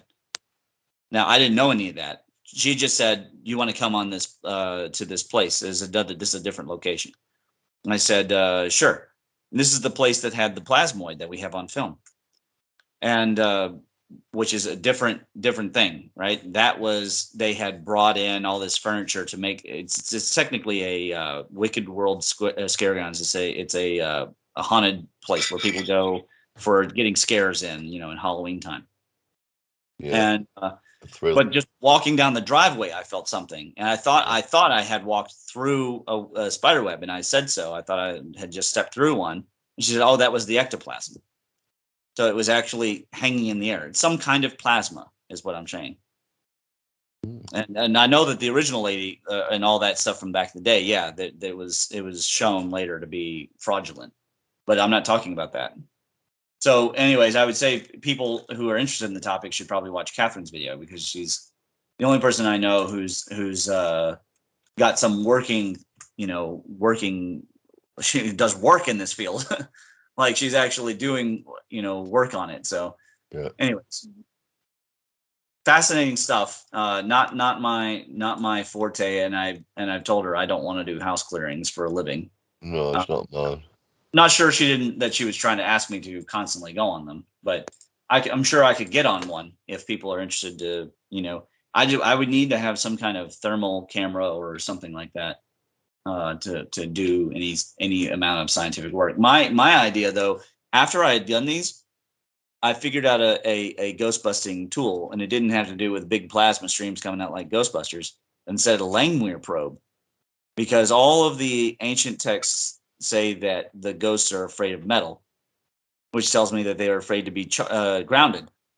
And I thought a Langmuir probe that was hooked to a copper loop that had a connection to a copper wire that went around a crystal, and then also had a capacitor to try and store any of that in any charge that could be stored, and then just to actually measure how much was stored in the capacitor. I thought that would be pretty fascinating. But I looked into it, and Langmuir probes are not cheap. I even bought a book on about making your own. It did not seem super easy, but maybe just a copper wire with some rubber in the center might be sufficient. I don't honestly know. Well, they used to put coins on people's eyes, didn't they? And bits of metal in the grave goods normally. So maybe it would keep the ghosts. I don't know, to keep something in or keep something out. I don't know.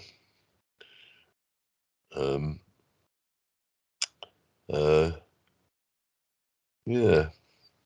So if I could go ahead. If I could touch on a point I've been trying to touch on, but I just get sidetracked with my thoughts.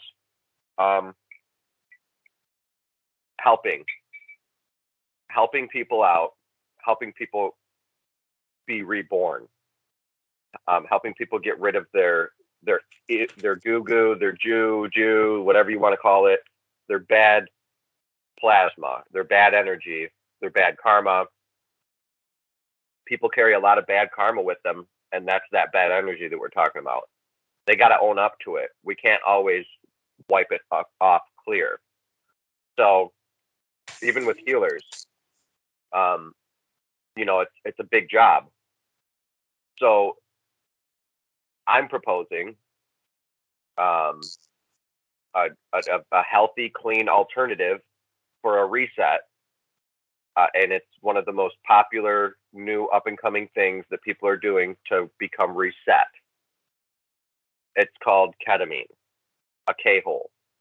It is a drug that is being that Johnson & Johnson just approved to use in clinics and doctor observed situations. Sorry, what's it called again? It's called Special K or ketamine. Oh, ketamine, yeah. Yeah. What would be the to play devil's advocate? What would be the advantage of that over just acupuncture or something that they can use that's been around for thousands of years? I'll tell you. As an experienced ketamine user, there's nothing that can put you in the grave and wake you from absolute nothingness. I mean, a blank slate. When you go in a K-hole and you come out of a K-hole, you have to remind yourself you don't even know what you are. You don't know if you're human. You don't know if you're a tree. You come out of this completely. You have to remind yourself what you are. You lose everything and you come back as a completely different person. And if you do it right, it will point out every wrongdoing that you are doing and convict you, make you feel guilty for all of the minor offenses that you've been doing in your life to help curb you to become better character. Yeah, well, okay. I'm not completely, I've heard of this happening with DMT and sage as well. Mm-hmm. But what I will say is that's not, in Chinese medicine, that's not considered a great thing. There are moments where people go into the black space and then they come out and they have trouble remembering, like, oh, where am I? What am I doing here? But it can be also considered dangerous because if there's a vacuum in your body, then theoretically in that moment of time, something else can occupy that vacuum. And so it's not considered like a good thing. It's not considered an evil thing, but it's not considered like desirable per se. Like to momentarily let down your guard allows another spirit to seep in. That's the worry. Yeah. Yeah, I never liked it. I've had it once or twice when I'm in my 30s, but luckily I don't bother with that stuff like that anymore. A lot. But yeah, it does mong you, completely mongs you out. Yeah, it's pretty much it's like Eminem. You either like it or you hate it. You know, like. Oh yeah, it's Sure. just it's like getting it on the head with a brick and having you. It's like actually getting a skull fracture. That's what I felt like when I did it. So yeah, it's not the thing for me. But I mean, I know what you're saying. I mean, I think a little mushrooms can be like a spring clean. I think that can have a beneficial effect, but I'm not keen on that special care. I think it's you don't get special colours or anything. You just get more and more monged. You can do less and less, in my view. I don't like it. Yeah, well, that's it. I'd stick to the mushrooms. Well, it could be, yeah. That would be again a more waking example. Again, I'm not knocking it because I don't have any personal experience with that.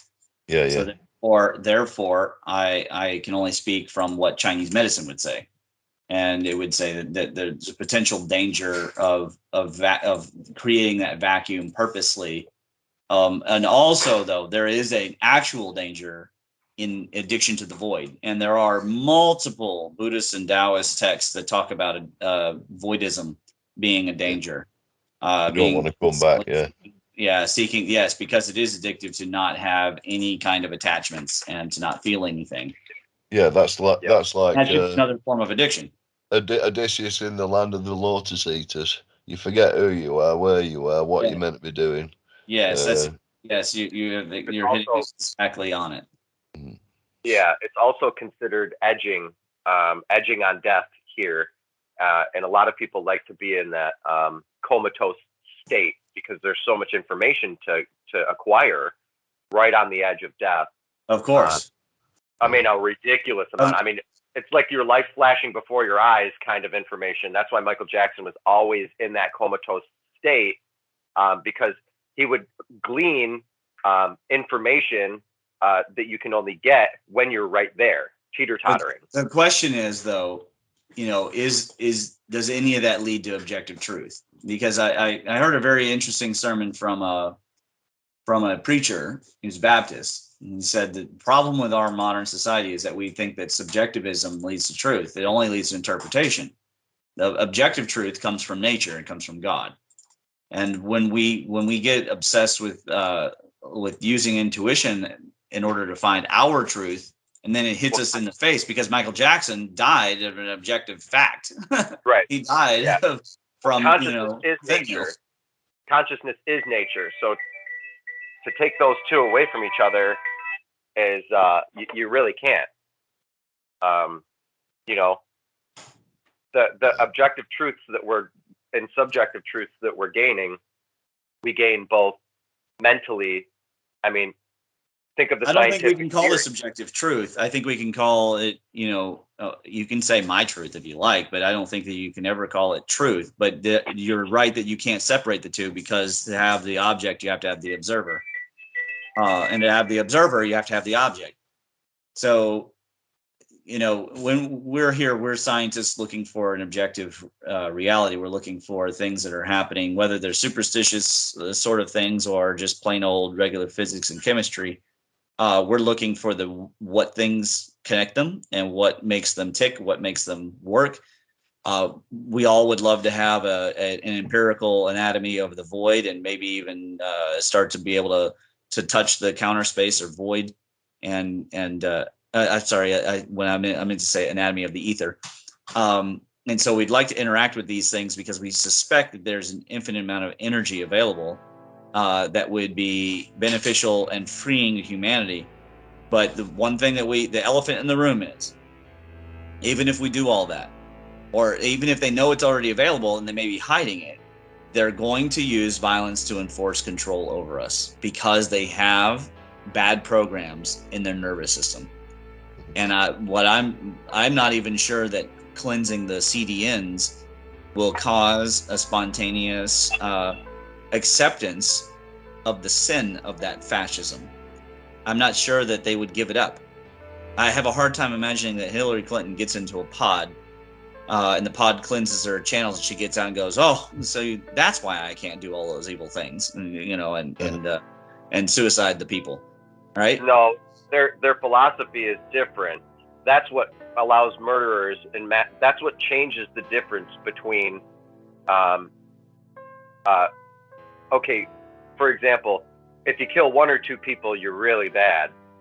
If you're a serial killer and you kill more than 2 or 4, that's horrible.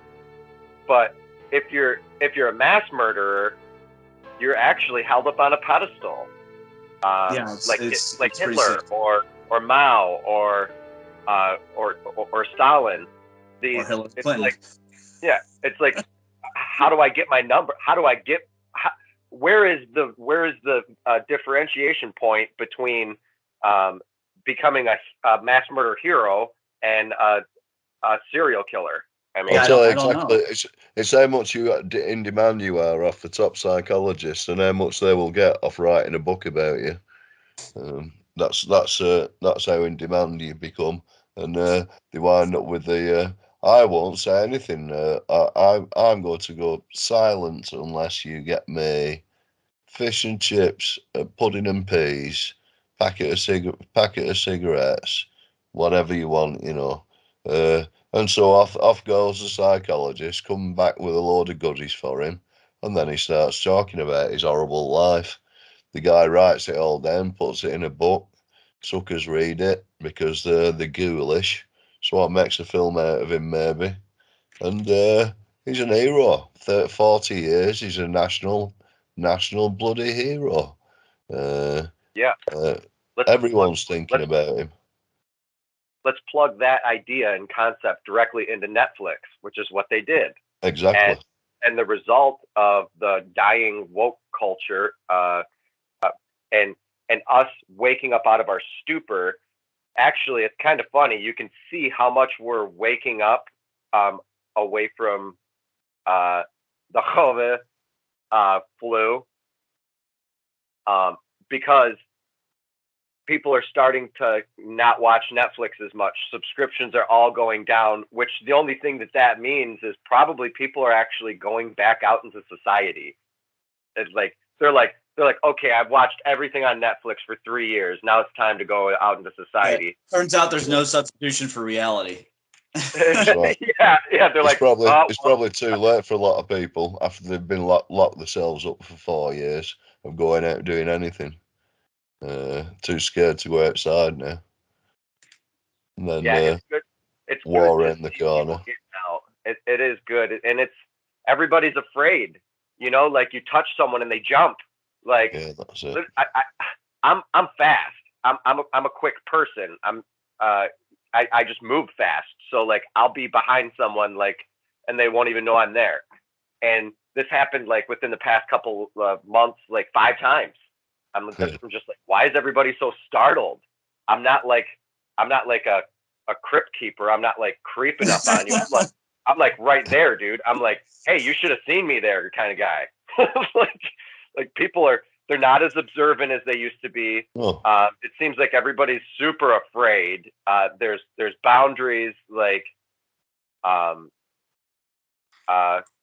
do still do hugs. I'm a hugger, so I hug everybody. I never stop kissing, hugging, whatever. It offends a lot of people, but I don't know. Yeah, I remember when 2020 first got started, we all went out to explore a potential site for stone, and rest in peace, Bruce Grimes. This was one of his organized trips and one of his contacts. Of course, you guys will remember he passed away from the Alpha Gal incident, and just real sad. Still miss him. But we had gone out to this farm to look for a stone fort And the LiDAR was promising. I mentioned this the other day, actually, this very site, that it turned out to be not a cosmic egg and serpent mound, but like an old town, like an old logging town or something that was all gone. And so it was a loop road that was looking like a potential cosmic egg. It was fascinating. But anyways, when we got out there, met the guy, and here it is. This is probably like May or whatever. The epidemic is actually over. The pandemic is going, but the epidemic is over. And within 2 months here, it had totally retrained people, and so I introduced myself, and I put out my hand to shake, and you could see the hesitation in the guy. And you realize that that's normal behavior, that out on a farm where you're surrounded by disease, it's ridiculous to want to bump elbows or something, just shake a hand. Yeah, well, you're normally covered in shit, so what's the problem? You're normally been digging around in shit all day if you're a farmer, so. Right. And so it was funny just helping him retrain and be normal. Exactly. And like I said, it was probably like May of 2020. I'd have to go and look at the photos again, but sadly it wasn't a stone fort up there, but exactly the kind of geology. And it's too bad we didn't get around to going. They said they had stone mounds somewhere, because I don't know. I don't have the contact information for that guy, that farm at all. I don't have any of that information. So real loss for the community losing Bruce. I mean, he had contacts. There were stone platform things that were on what looked like maybe creek beds, but it's like where it could be that's where they were getting their stone plinths for moving them up onto mountains or making stone walls. I mean, there was so much hidden Kentucky research that he was doing. Just a sad situation. So people, if they're listening and you get bit by a tick, get tested. If you get alpha gal, don't rely on the acupuncture in the ear alone for your alpha gal. You need to take the antiparasitic formula. That's the only way. And then you still probably shouldn't eat red meat. It's just sad. It was organic red meat. It still killed him. Oh, and yeah. Really sad. His wife had cooked it. So, he was good for 8-9 months there, and then out of nowhere, and then he couldn't be revived. He died from eating red meat. Well, I mean, yeah, the red meat. On it. The red meat, the alpha gal causes an insane anaphylactic reaction to something in red meat. And alpha gal has been clearly designed. It's another one of those clearly designed weapons, asymmetric weapons that came out of the lab up there off the coast of Massachusetts that was producing the chronic Lyme disease. And they want the alpha. I assume they want the alpha gal. It's not a natural pathogen, right? I assume they want it to get people who eat red meat. Yeah, look it up. I've never heard of it. Is this? Mm-hmm. Wow. Like it's been a wave in the last 3-4 years. It's been a thing for maybe even since 2015. Might be the earliest I ever heard the words alpha gal. Okay, so this is the same system that sponsored and brought to you by the Lyme. Almost assuredly, it came out of the Northeast first. Just people should watch the Chronic Lyme documentary. And it's very clear how it spread right from the area around, that's off the coast of that lab. The lab is on the island. The island's name was Lyme. That's why they call it Lyme's disease. Yeah, they took credit for it. Yeah, I mean, there's no hiding it. It's like it was a bio facility, a bio war facility, and honestly, they already came out and told us that they put ticks inside of planes and dropped them across all over the United States and other countries. Yeah, this is all documented history. They took infested ticks with Lyme's disease and other diseases and dropped them out of planes. And this is biowarfare, and they're also doing it in this year. They do it every year with different bugs, but this year they're doing California, a whole bunch of new mosquitoes Wow. Genetically altered mosquitoes into California. Jeez, wept. Millions. Yeah, that's what I'm saying. Like, I don't know that there's any solving short of just getting rid of these fascist, tyrannical, and they've already ruined the world. And it'll take 200 years to fix the world, even with our best sciences. It's well, chaos you're magic. going to want the Lyme's drugs disease if they've got these. If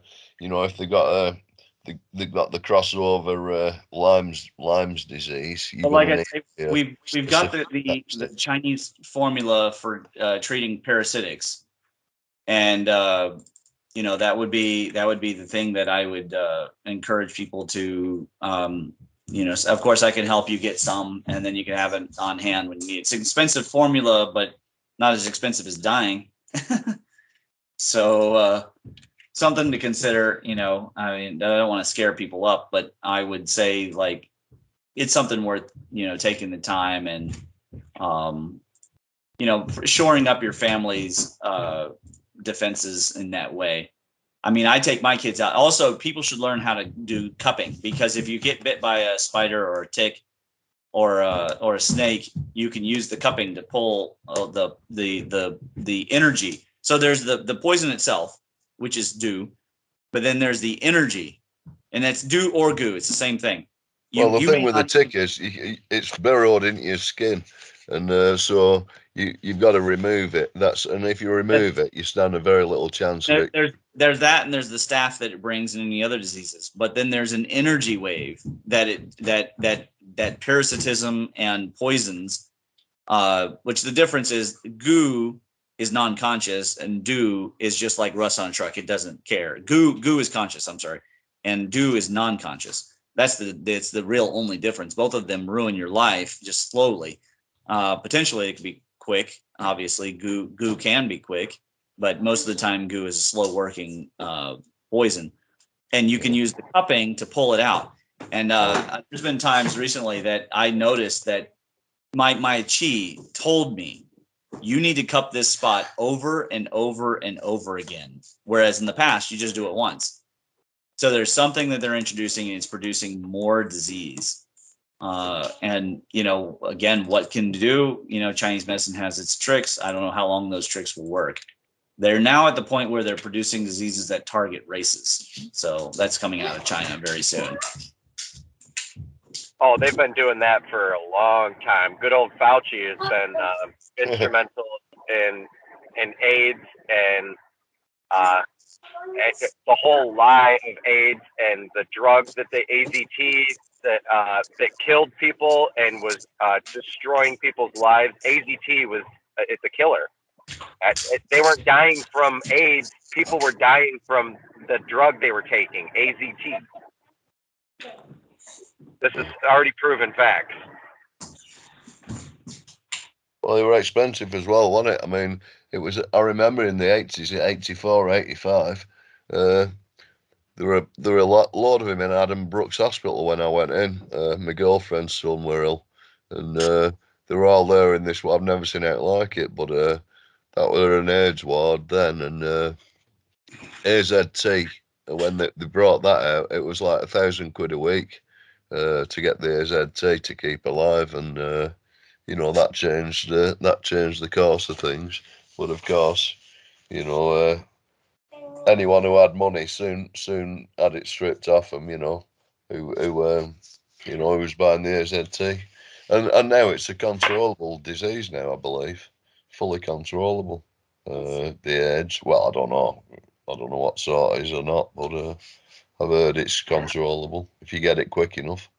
I mean, I have two different things that I want to veer off on with topics here. I really love the idea of how much we're talking about goo in this podcast here.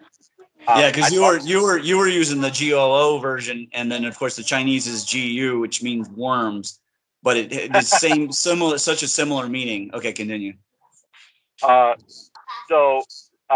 love to get deeper into the goo because our body has a defense mechanism, and if we hurt ourselves or if something gets hurt, instantly this goo this white blood, these white blood cells, plasma. Plasma, our entire body shoots plasma to the wound, and until it's filled up with goo, so that it can prepare itself. Plasma in the blood was known about before plasma, was named before plasma in the sky. It was actually named after our plasma in the blood. So as far as getting into goos go, and the black goo with Lady Gaga and her dark magic that they use, apparently a little bit of semen and other stuff inside of their colognes.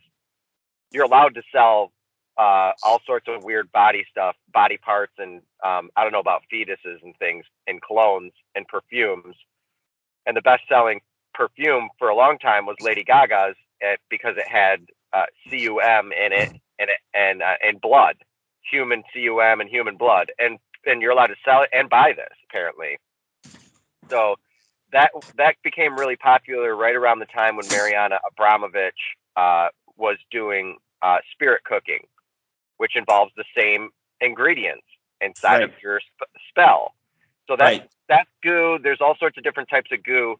But real quick, before we get into the goo, well, before you change the subject on that, you do realize that there's a paper that covers the Chinese concept of goo and the origins of it, the black magic aspect of it. Right there was an ancient Chinese practice of putting lots of worms and bugs into a jar, and you would bury it, and then you would come dig it up later, and there would only be one bad mother left, and that's the one that you would take and you would cook it up, and then it would become a poison that you could use for black magic. Okay. So these people, they're insiders. They have this kind of information. They know this kind of stuff. That's potion. It's potion making. It's Exactly. Extracting. I mean, that's what I do. I make extracts. I work with extracts. I am extracting food into an extract. I mean, into its purest, powdered form. I make powdered fruits and powdered vegetables and things. But yeah, I mean the goo is real, and yeah, I mean we could talk about it for a while, but I was just contacted by my buddy in Ukraine. He went out there to fight, and his girlfriend just called me, and she's like, "Oh my God, buddy! Oh my God, we have to move a bunch of stuff out of the house immediately into another house." I'm like, "What?" She's telling me that apparently something must have gone down, and there's legal things that we need to move from one house to another. So I'm in the middle of an emergency right now. Everything's okay. Why did your friend go? Why didn't anybody stop him?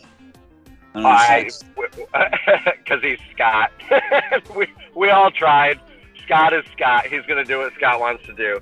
So, yeah. I mean, he's fighting the war for the Illuminati.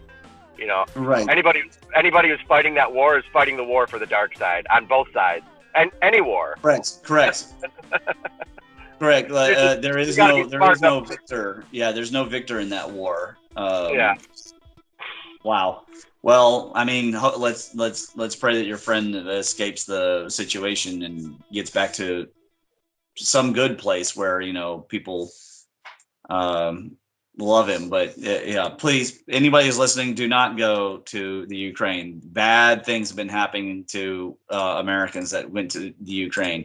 The Ukrainian, first of all, the president is an actor. Literally, he starred in a show that he became president, and then literally became president the same year.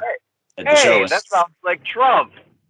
I mean, well, yeah, but Trump was a well-known businessman, celebrity, but Ronald Reagan was an actor. No, Trump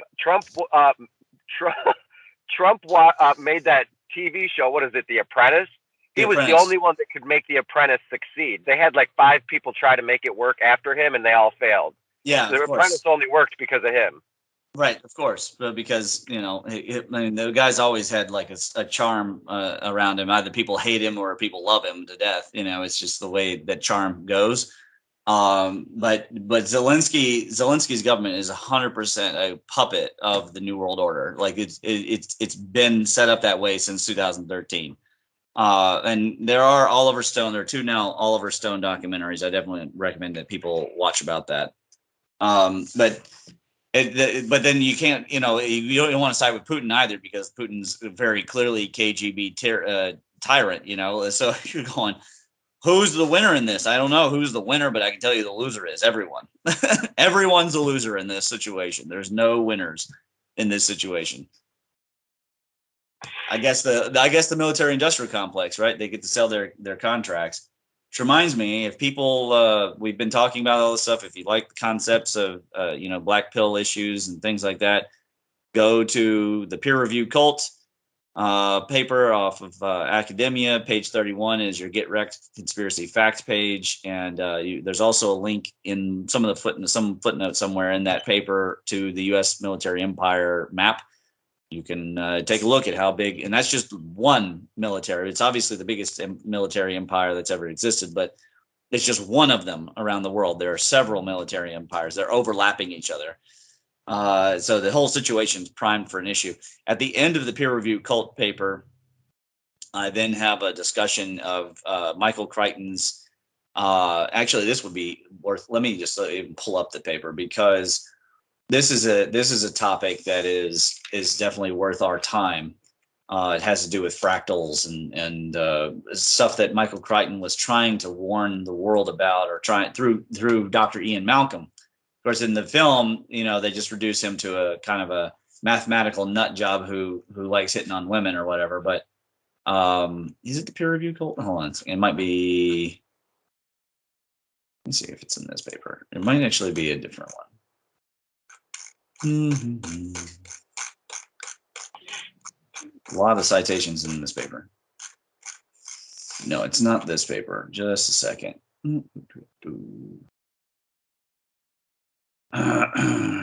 Oh, it's in the ether flow and business circuit theory paper. I don't know why. All the way at the end.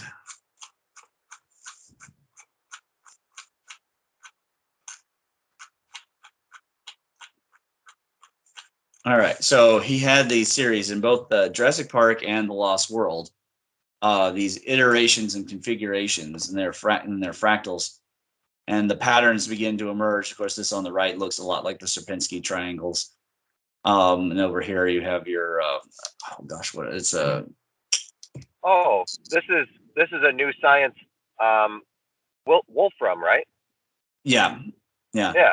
But this was back in the early 90s when he wrote these books, so it was really quite novel.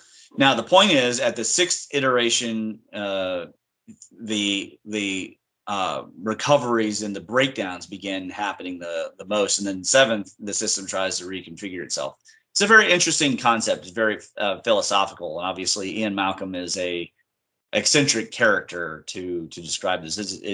It's Michael Crichton's own eccentricities projected onto Ian Malcolm. But anyways, I make the point in the paper that we may be seeing that these iterations are first the age of exploration and industrialization, then Enlightenment, scientific revolution, then the nuclear age, the computer age, the internet age, and then the internet age may be where the crash happens, and then spacers would maybe come after that. We don't know.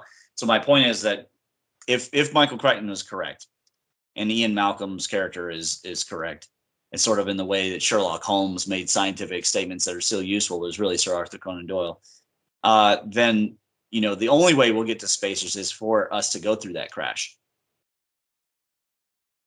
And that's sort of the main point that I'm making at the the final level of this paper. Obviously, the paper is really about business. A little smidge of discussion of the ether. So I just wanted to get your all's feelings as to do you think that these are the correct iterations or configurations? And what do you think will be the how does he put it here? The sixth iteration: system recovery may prove impossible. And that's Jurassic Park. And in the Lost World, he said, order collapses in simultaneous regions. Survival is now unlikely for individuals and groups.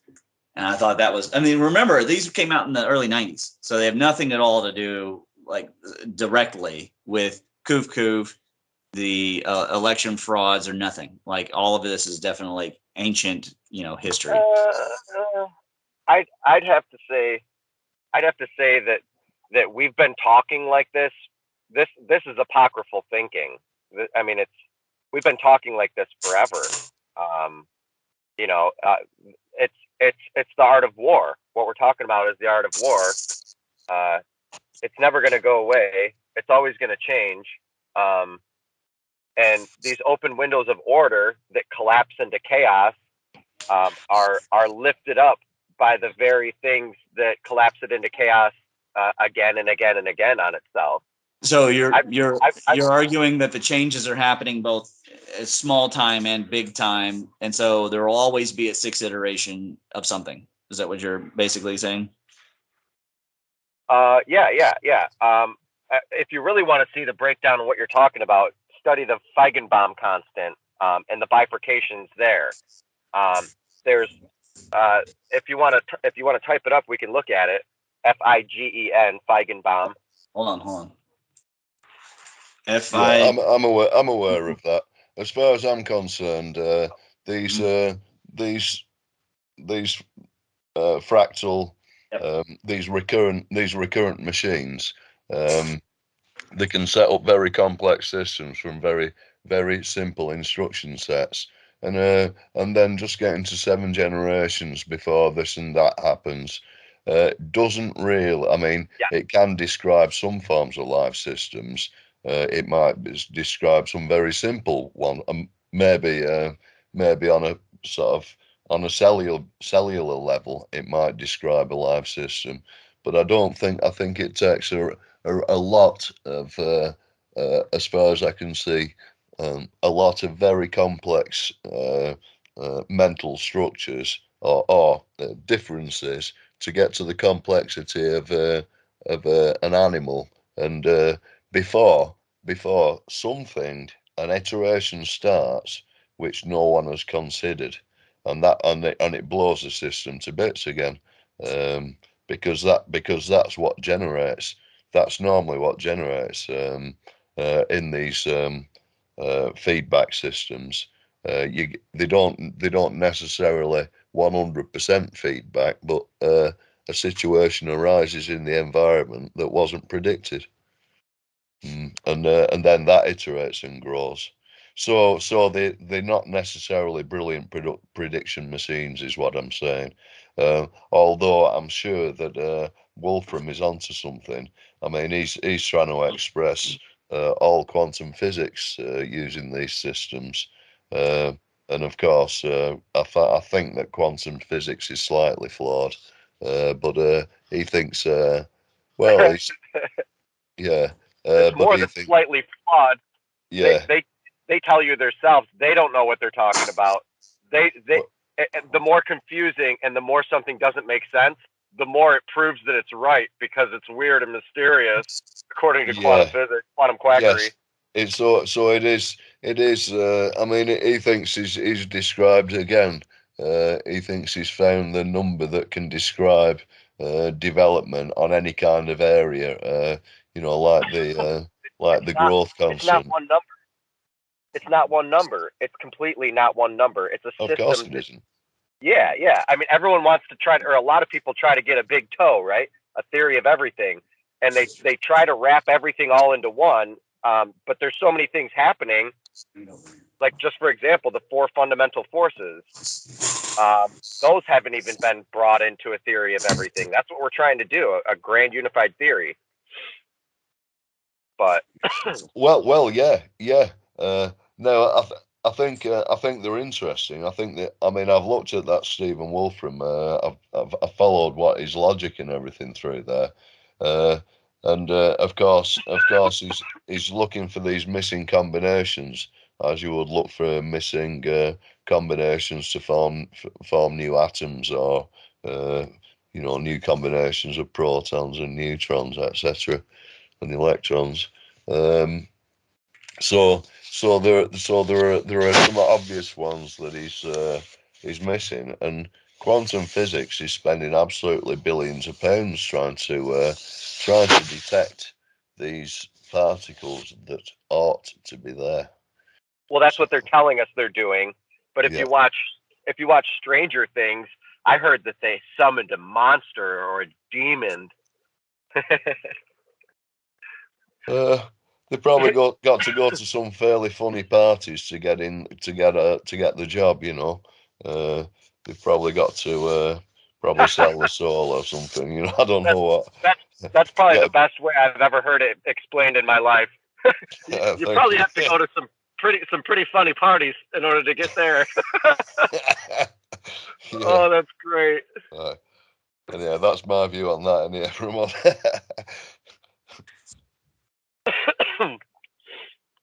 Yep, that's about the truth of it right there. I've been invited to some really weird parties, and luckily it's only an invite and not a forced participation. Yeah. You didn't have your eyes wide shut? No, I had my eyes wide open the entire time, and it didn't take me going to a voodoo shamanic practice. It only takes a little bit of ketamine to take you all the way down the wormhole and out, and remind you that you're human and everyone matters and it's beautiful existence we live in.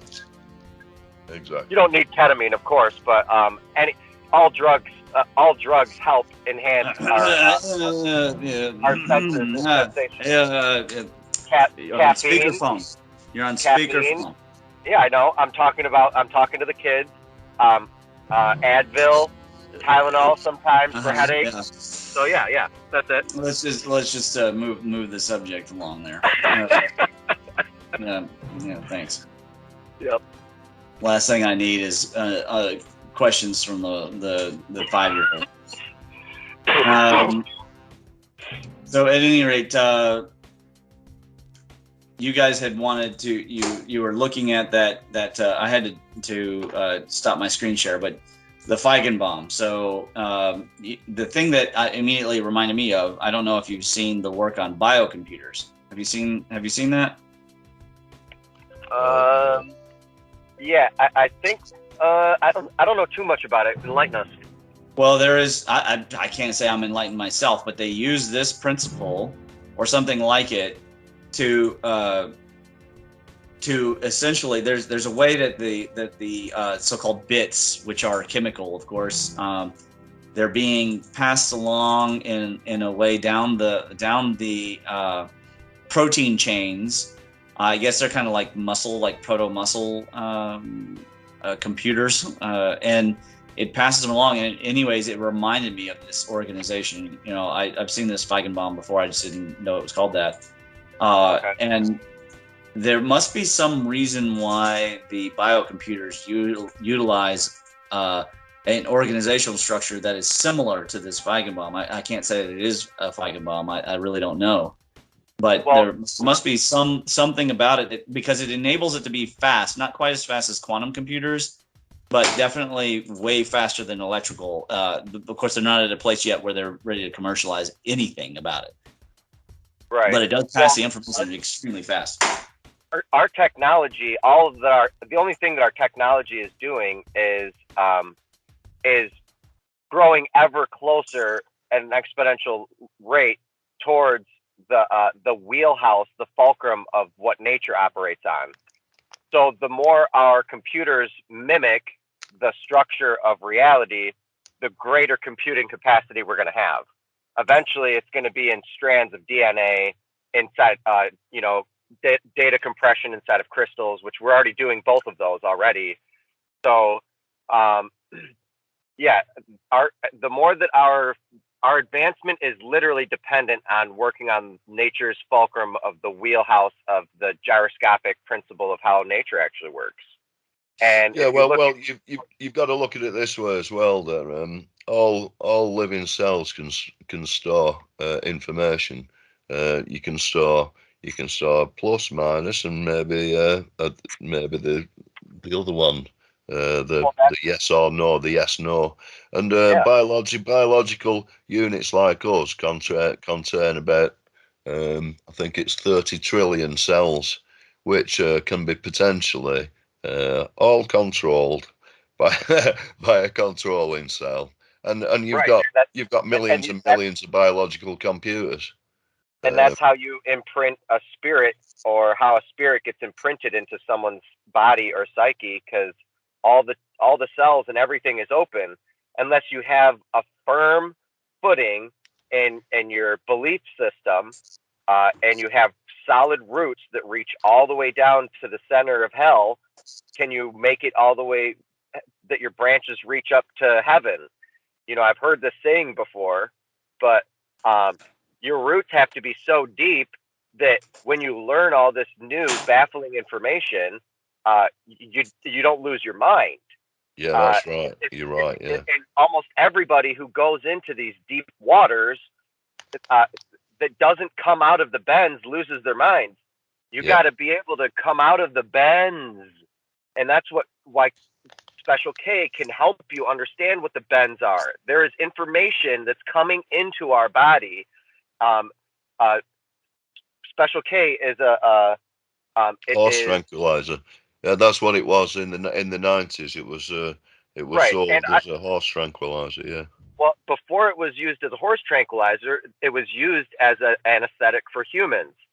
But because of the visions and the revelations that everybody would have on ketamine, literally they'd put them out on ketamine, they'd do the operation, they'd come back, and everybody was like, I went to heaven.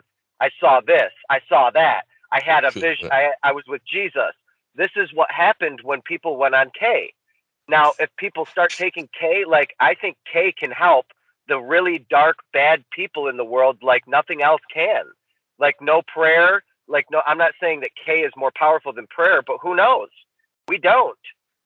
People need a reset. People need to be slapped in the face. People need their soul sucked out of their body and put back in their body, like the newest Spider-Man. If you watch the newest Spider-Man, Dr. Strange slaps the soul out of Spider-Man. He has an OBE, looks at his body, and then goes back into his body. I've done that. I've had out-of-body experiences. I've died. I've had 3. I've had traumatic head trauma. Most likely, I have sudden savant syndrome. I haven't been tested for it yet. There's all sorts of weird stuff that I've gone through in my life, but I know one thing for a fact, and that is this awakening that can happen from different substances and or prayer and connection and or combination of the two with God. That's why it's called entheogens. Ingesting theo, God, ingesting God, entheogens. You get your Godhead and you get right with God. You get direct with the circuit, and you don't need drugs to do it. I'm just saying it helps. Just like the your senses can only perceive your reality as deep as you allow your senses to go. Your senses can be extended tremendously by substances. That's why people use them, so that you can sense things, or you can numb your senses away from other areas. Yeah, there's a time and a place, certainly. There's a time and a place, and it's not something that's really recreational, I don't find.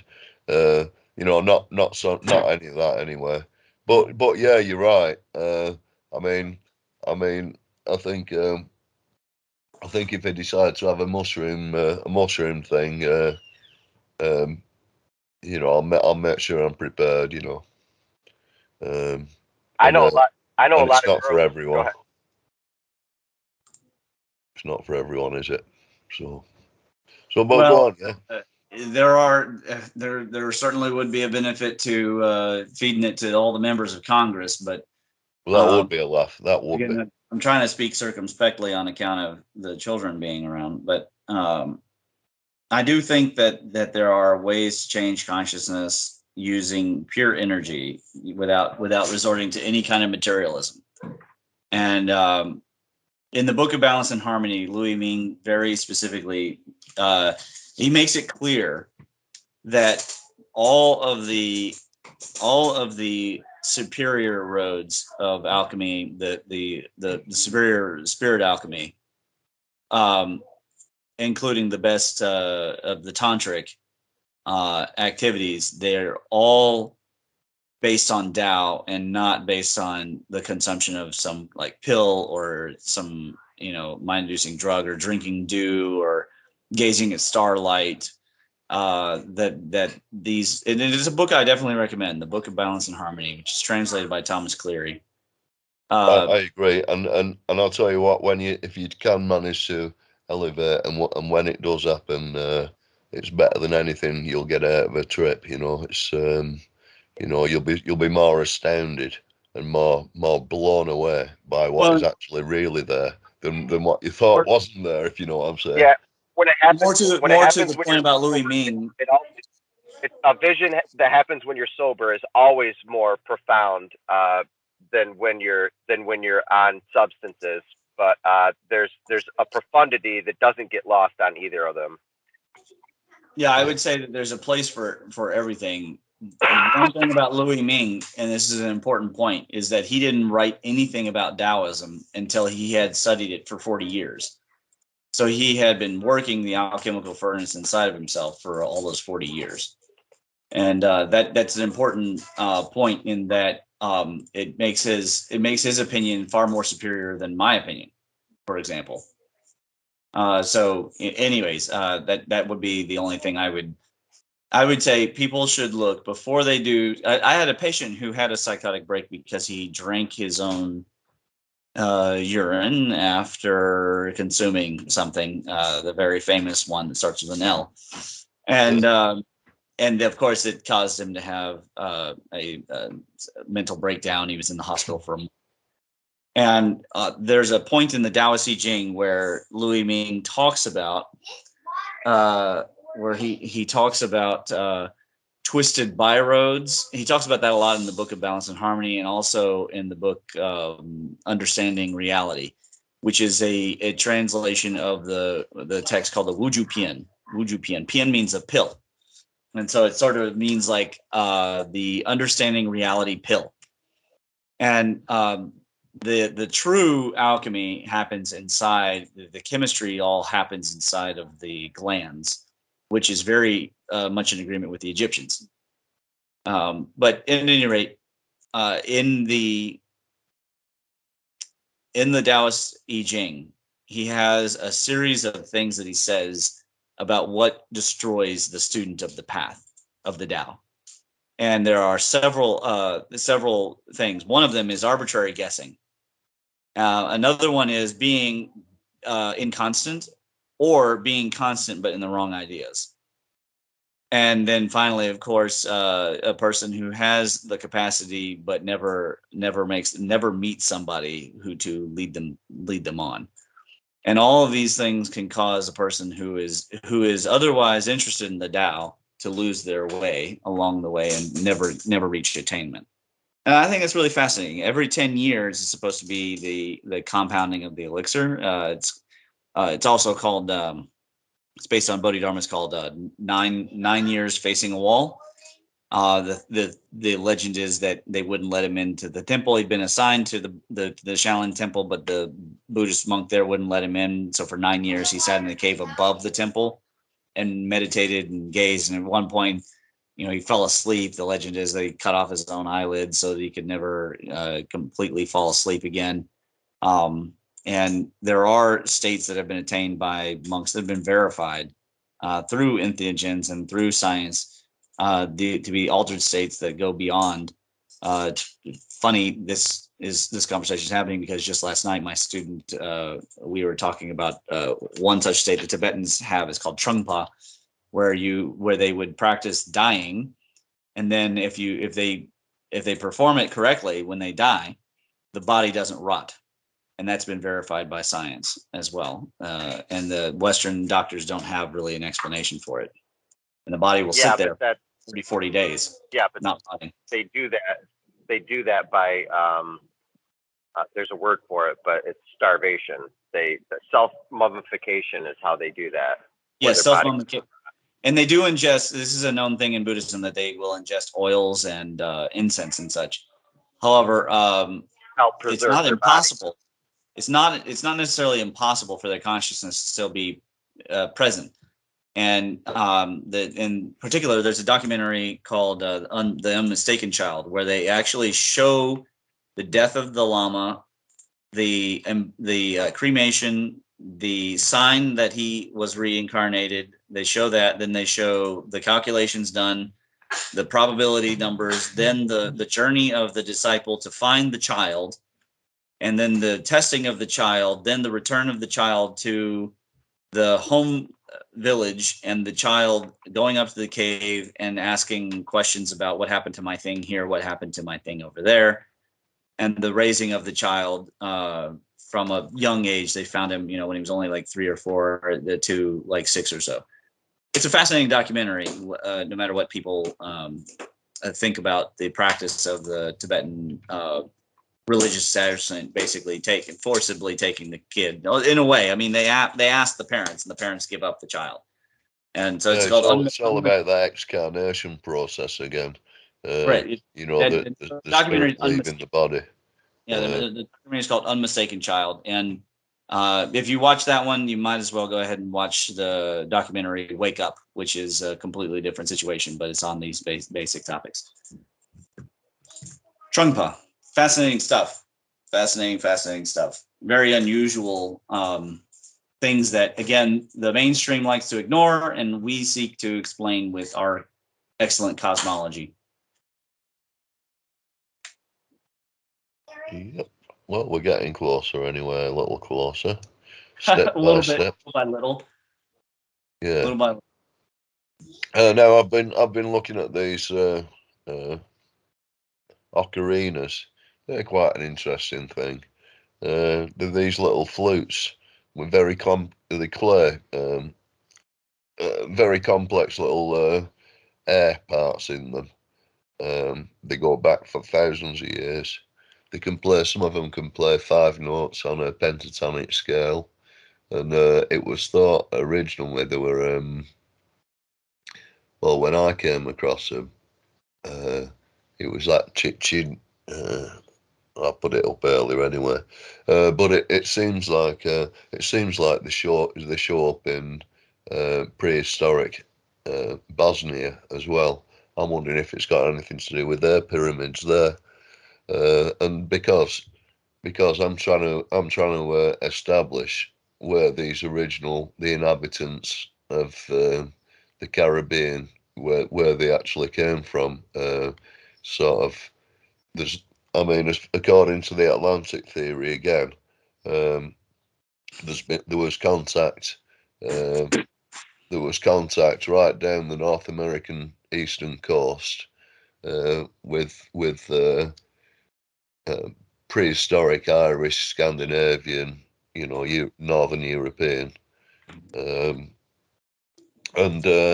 I'm wondering because they knew the names of the place, Telepolis, Fargate, and the name of the warrior there. He was only called Large Warrior, I think, and his wife was horrifyingly large.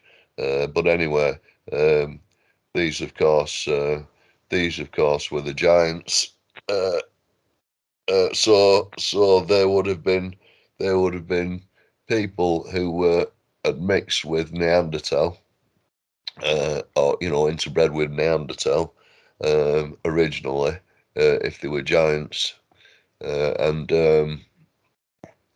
were these the same giants who had pottery pipes which they were smoking tobacco with? They look interesting, but I think these clay artifacts might actually leave a trail right up to Kentucky, etc. If we can start to find them, but it's the archaeology that is being taken out. It's very hard to get any photographs, pictures of it, or anything else, and then it disappears. The actual artifacts just bloody disappear in no time. It's like all the posts at the bottom of the post holes in Stonehenge. they were that archaeologists took them away, lock, stock, and barrel, and some of these trees were 5 foot diameter, so they were damp tall posts, and there's not a scratch of them left anywhere, and we don't. They've disappeared. They're not in the universities. There's no samples you can get your hands on for any kind of dendritic dating, because that was since 1929. They're in the coffers of some university who really doesn't want to let any information go out, and so they say. So they say with that Stonehenge, a Woodhenge, sorry, that it was simply a single story construction. Although you wouldn't have needed these ditches that they had to build next to the post unless these were really, really very tall poles. And then you get them up with airframes and etc. And you know, the logic of it is that at that time, and this is when the pyramids were being built in Egypt and all the massive landworks down there. People worked together, people cooperated for a common cause, and massive projects were done. Some people were doing work, others, you know, they had a very strict way of life, and had flourishing societies with wide-ranging trade networks, massive trade networks, really great technology. But they're very simple, but just simple, just very simple, and straight to the point. Technology, it all works. So I think that's the kind of balance a society's got to achieve again. And like say expressed in the Linda book, which is it's another sort of. It's another book of law. There's a Finnish one. There's the Norwegian one. There's the Frisian one. There's the Irish one. There's the Welsh one. The Babin, you know, and these are all books of law, and they all make sense. Some laws are more some laws are really bloody obscure, especially, you know. But if the Linda book, it's just very basic, a very simple, not only law but a way of existence right through society. And it works. It just works. And have a look at it. It's fascinating. That's meant to be been written.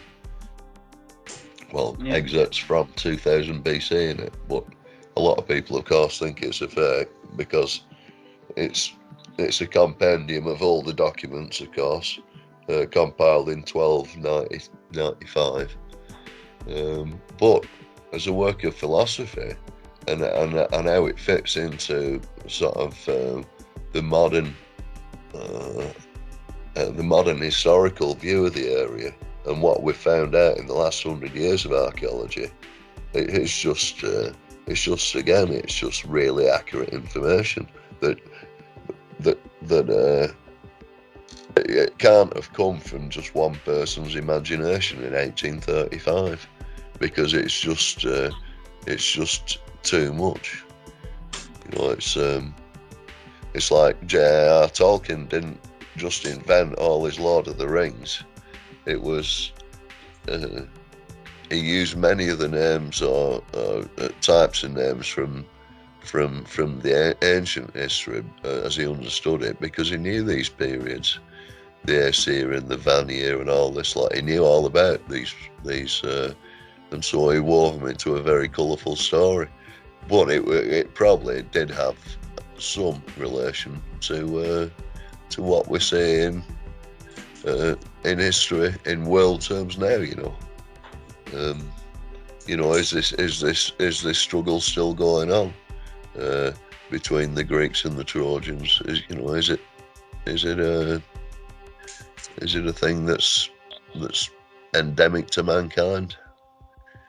I want to point out, looking at this drawing here on the Cunnington excavation, is that I'm starting to see the cosmic egg motif again. Now I know I probably seem like I see the cosmic egg everywhere, but I mean, hear me out. You turn your head sideways. Why isn't this sharing? I've hit share screen like twice already. What the heck is going on here?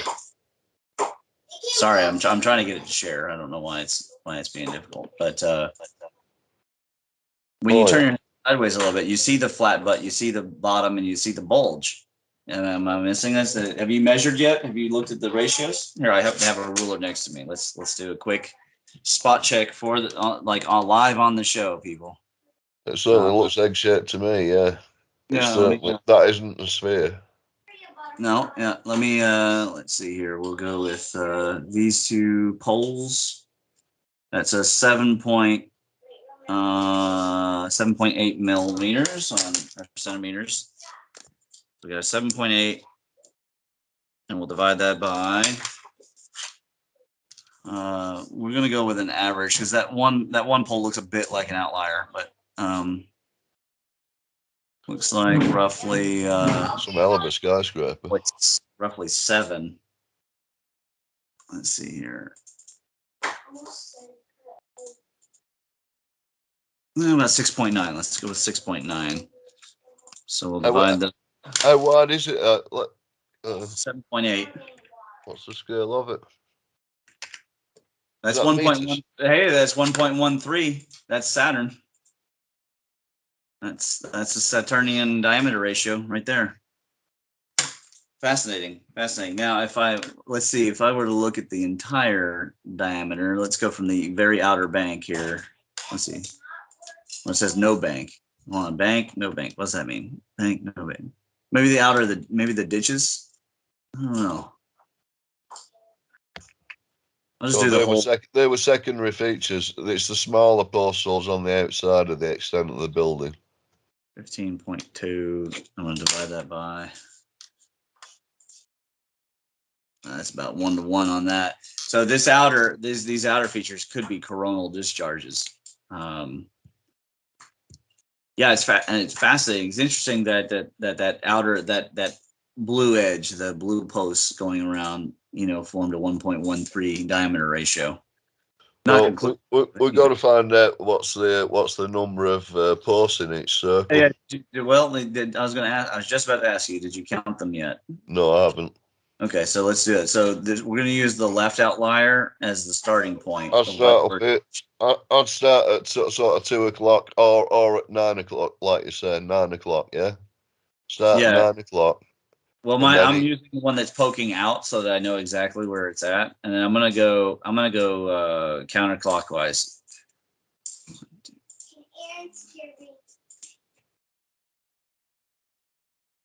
$12.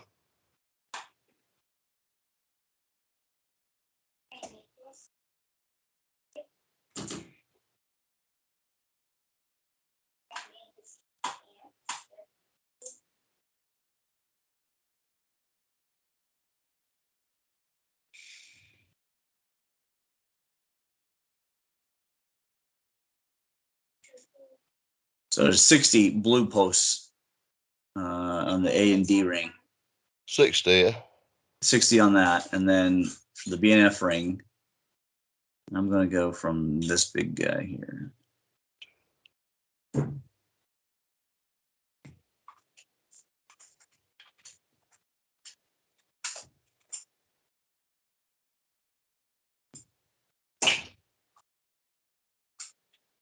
There's 32. 31 I got 31, but it might be 32, yeah.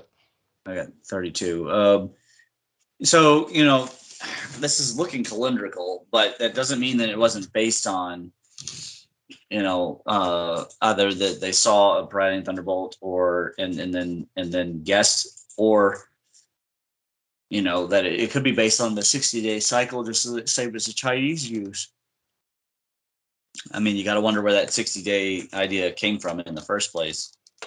Maybe Peratt's wrong in that not all the time there are 56 rays. Maybe sometimes they make 60 rays. I don't know. I don't honestly know, but something interesting happened here for sure, and was happening. What is this here? Approach. Oh yeah, that's great. That's a bro. Oh, that's what he thinks it looked like. If they were 120-foot poles, you'd make a structure of that, and this is a modern structure that how you do it in modern. This is a Brock, and I've been in one of those, and it's the same construction. And now you've got this triangular fixing on the top, these joins, and that's why you've been a some kind of Palladian structure that they saw come down, and maybe this kind of feature is what was seen in Babylon. They tried to make a Tower of Babel based on this concept. I'm sure it was. Well, I'm not sure of it, but I think it's an interesting hypothesis to go with. That's a Brock. I've been in one of those buildings. They're fantastic. On the right up on the west coast of Scotland. What are they for? Amazing. It looks like restoring something, but what's it for? You've got your animals in the bottom, and it's a fortified farmhouse. Okay, got it. Gotcha. Mm-hmm. It's got one gate at the bottom, and then that's it. Well, this is quite beautiful. Yeah, they're fantastic. Thank you for sharing that one. It's a very good site. It's a fantastic site. This does look like something out of Mesoamerica or out of the Hopewell of Ohio. Fascinating. Hideous. Yeah. Fascinating. Yeah, and I think a whistle of some kind. You said an ocarina. Sorry. It's a whistle of some kind. Yes. The whistles. There's lots of different varieties of them. They found all over Mexico, but they're very ancient on the, in Havana, I think, or around that area, anyhow. And they also like show up in ancient Europe, but so did the atlatl, and that's kind of disappeared from Europe. But they kept it in Mexico. So atlatl, Atlantis, with the Aztecs coming from Atlans as well. I just thought I'd give that a look, Right. Yeah, you may be on something, and maybe on to nothing too. It could be just a repetitious sound. I think it shows up a lot. Also, atlatl might be only our name for it. Maybe they did a completely different name. Yeah. These kinds of things require careful, deep discovery, deep research. A lot of people underestimate the amount of research it takes to make this extended cosmology work, because the cosmology is hard enough, but then you go extending it, and now you're talking about a lot of really complex topics like atlatls, and I took my kids to the Big Bone Lick, and we were, as because we had talked about the LiDAR and all that, but I showed them the lies that the museum had put up. They had a sign, and it showed all these loincloth natives throwing stone spears at mastodons, and I was explaining to them how you need big bore cartridges in order to take down elephants of that size, and how dangerous it would be. So out of a tribe of, let's say you had, just make it easy, out of a tribe of 100 people, probably only 20 or so are actually the right age of warriors, and it's so easy to get injured and to die, and you need each one, and like you wouldn't go risking. So they had this sign showing 3 or 4 of these warriors fighting this mastodon with at best semi-sharp stones that they're throwing with their hands or with an atlatl. And then they're supposed to have killed millions of these animals everywhere. Not a chance. That animal would have killed 5 of them in a split second. Yeah, it would have destroyed every single one. It would have picked up the lead male who got too close and smashed him to bits up and down over and over again, then trampled on the rest of them. These archaeologists don't have a clue as to what's reality, or they're just plain lying out there. No, unfortunately, like the copper guy, right?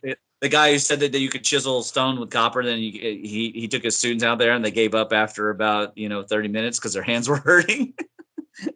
Yeah, absolute. But it's just absolute bullshit.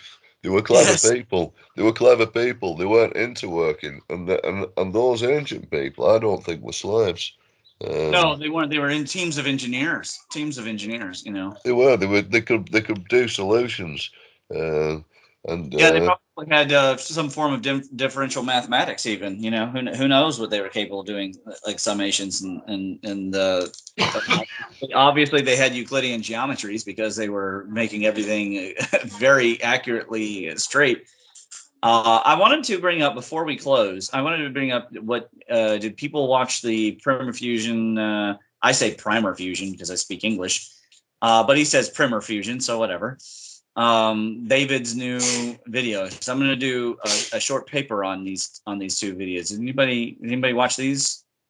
I haven't. I certainly haven't yet. Okay. Well, definitely. What is it? What is it regarding? Well, he's come out with these are his new videos. They have to do with he's made a lab setup. Here's what it looks like. And he's asserting that he's getting fusion out of these. I'm not seeing any Langmuir probe. I'm not seeing any way of proving his ideas. I mean, he's obviously engineered them. You can see here the engineering that's going into it. He even shows all of this stuff is on open source. I want to applaud David in case he ever sees this video for going with the EPEMC standard of open source cosmology. He provides this and he provides several other things. I've updated his gateway page with links to his files. So I want to say, like, I'm proud of all that. But when I look at his chamber, I don't see an active probe going into the core of this fusion. I do see his inputs over here on the left, his oscilloscope inputs.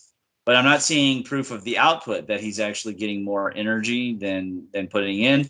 And Gareth brought up a really good point in a private conversation. He said, if it's fusion, then isn't he worried about radioactivity? How's he dealing with that issue? And in the video, especially in the second video, he has these particles that are like jumping off of this pointy probe that he has here that he is tuned. He's hand tuned these probes, by the way, these pipes that are coming up. He's decided he's through experimentation, and these are all north facing magnets right now, or south facing, depending on his experiment. But they're all forcing the field into a certain direction to create the shape, that double bell shape. But he's asserting that there's a reversal of the charge that happens spontaneously here, and these charges change their polarity automatically at this imaginary yellow ring that doesn't actually exist in there, and then at this purple barrier, and then they race downwards, and meanwhile fusion is racing upwards from this tip.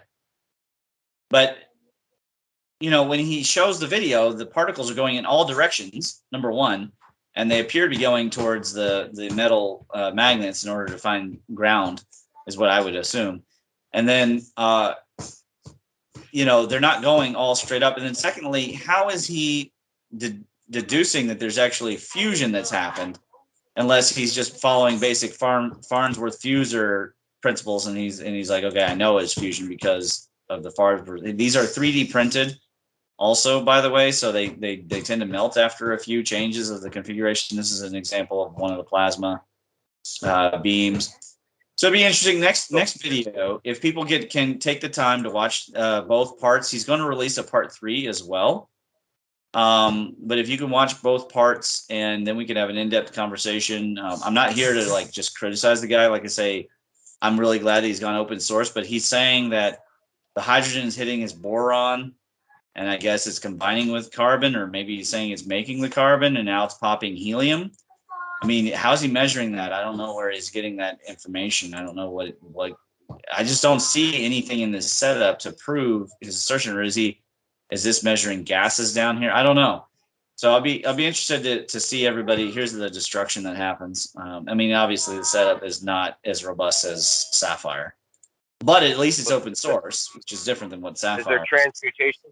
So you're saying there's transmutation occurring too, along with. That's what he's saying. I mean, I would say that any of those high energy situations, or even a low energy situation, but under the right conditions, there's going to be transmutation. But that doesn't mean that he's proven that he's got like hardcore fusion that's producing more energy than is consuming. Now, Sapphire had gotten to the stage where in dark mode, they were getting 100% temperature output with only 7% energy input. And they were thinking, well, how else is this happening if it isn't fusion that is occurring from the ether? And then Dartmouth wants to do that experiment where they want to create light out of the void. So if either the ether or the void are involved in the Sapphire experiment, we just need some kind of proof. At least David is putting out, open source. So theoretically, Garrett Hill could download all of these schematics and verify these experiments for us, and he could do the actual, putting a probe in there because he has that equipment. Should I try reaching out to him? Should we all? What's the deal? I was thinking that because I can ask him to do a presentation too. It might be worth you like a good starting place saying, hey, have you seen these two videos, and then give him the link to it. So if you go to the Gateway and you do a search for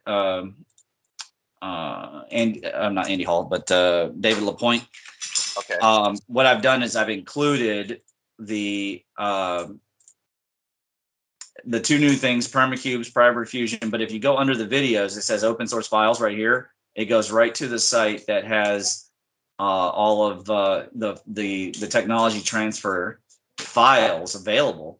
So theoretically, Garrett's team could take this out, pack it together, verify whether or not there's any fusion happening, and prove whether or not this thing actually produces free energy, because that's what he's asserting against. Once again, another free energy assertion. But I'm not accusing the man of grifting. I like I say, putting it out there as a technology transfer area, and I guess there's licensing involved because there's some patents. I think that's pretty cool. I mean, here's a large folder, 203 megs of all the files required. I assume they're 3D printing files, etc. And that would probably be a good way to talk to Garrett anyways. And then, probably easily, casually bring up, hey, also, we'd like you to speak.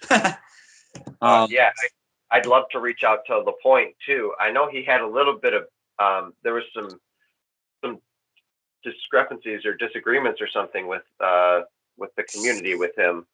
With the Thunderbolt. No. The only thing I have to say is that Gareth reached out to him to do an interview for See the Pattern, and he was just extremely arrogant about his reply and putting down like Parat, putting down the Thunderbolts. This is all based. This is second, third person, memory. Okay, but the guy was apparently very arrogant in his response, and so the interview never materialized. I don't have anything against David LaPoint, and again, aside from saying good on him to go open source for the cosmology, I would also say good on him for finally mentioning plasma and electricity more than he's mentioning only magnetism. Constantly, everything is magnetism, and to get away from this idea that he had a self-contained magnetic loop model or something along those lines. It's all in the Magnetic Universe theory paper. And he appears to have gotten away from that and gone into, the EPEMC cosmology. That doesn't mean he has any interest in the extended cosmology. I have no idea. I've never seen him talk about aliens or anything. So I have no idea where he is on extending the cosmology. But in this case, he's definitely interested in some kind of free energy, true green energy. So it'd be interesting to verify. It's a chance that we actually could do some verification. I mean, I don't have the resources right now to put this all together, but a guy like Hill does. Yeah. For example, I've done some work pertaining to the primer fields in the Dougherty set. And if you look at the Dougherty set, the entirety of every single point from point to point involves a primer field. So I can draw a fractal cascading network of primer fields inside the Dougherty set on every scale. So it's not just like some random shape. It's actually the shape that's involved in the cosmos, just like the squatter man. Yes, he took it from nature. He definitely did not come up with the idea on his own. Right. But I guess, yeah, so it's cool. If I did do a fractal cascading network showing his geometry being on all scales and it being inverse square and inverse cube and all phase conjugate, all golden ratio multiples of golden mean, I think he might be interested. And maybe because there's people that don't take interviews from a lot of other people, but there's people that take interviews from me, just because they might like the geometry or something. It is multidisciplinary, so I get a lot of really interesting people, that I never would have expected to be able to talk to before, involved in my thinking, because it involves their thinking naturally along the way. So it would be great. Maybe I'll reach out to him too after I draw that, and he might be interested. Okay, that sounds like a plan. I'm going to wrap up the show now. The geometric view is a love is watching product. Love is watching being. Thank you for doing that. Keep your eyeballs out. Pay attention. There's a lot going down this year. Be vigilant. Be mindful. Be insightful. Be loving. Thank you for being here. Thank you for being kind. Share the love. Spread the love. Become the love. Amen.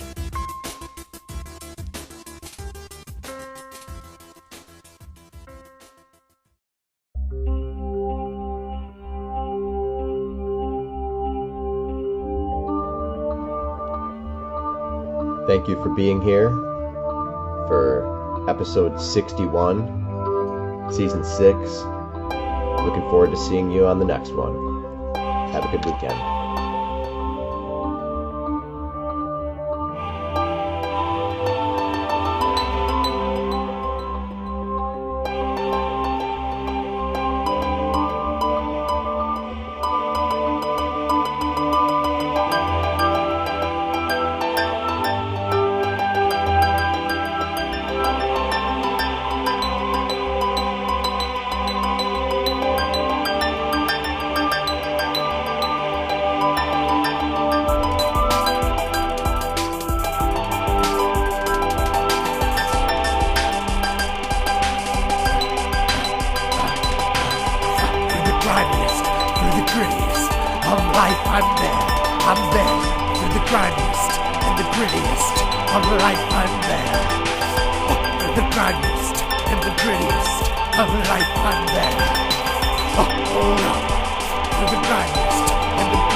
All of us.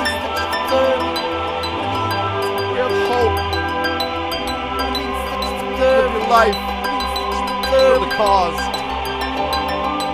Love life, live it to the fullest.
As I look at the wall, as I look at your body, can I just see straight through with transparent golden scaling? The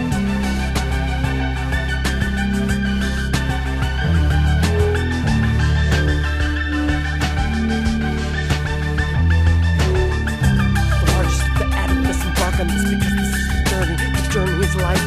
Take hold. Here we go. 3, 2, 1.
Shout out for the glories of God. Shout loud.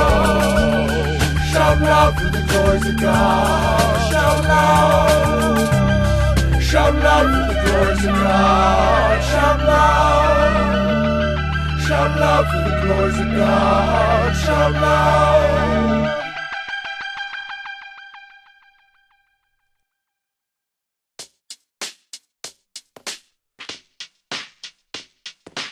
Join us in the fight for Christ, in the fight to save lives. Surprise, submersible, so fast, the first, the last of baptism. Need to say more.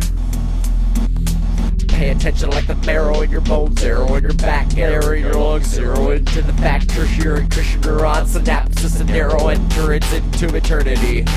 I'm a courier, a charismatic attitude, modern meters even neater, it might even be fun. Cider indeed, need nerds, you need nerds, need a virtue, need to be a reason. Feasibility to be a reason to be clean and sober, keys, open doors, signs of directions. Be the carrier of candlesticks, the man who brought you change. Every second you ride, determine your ribbon, you pivot, potential, you curvy cat. Could be cold, could be copycat, could be copy corpse, could be Schrodinger's best. Could be micro actor, Mackie normal, open-minded, itsy bitsy, freaking huge, a universal supermassive aspect of attached awareness.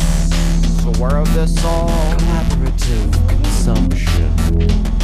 Are you aware of this all? Collaborative consumption. The new thing consumption. Collaborative consumption.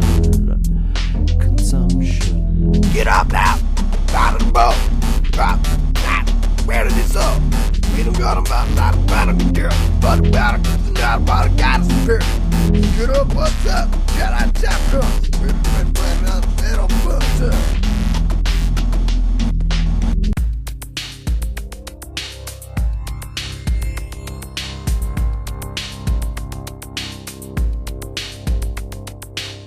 I'm in search of, I'm in earth love, I'm in living life, I'm in living color, I'm in air drop, I'm in earth dang, I'm in earth dang, I'm in earth dang, I'm in earth dang.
Never give up, never give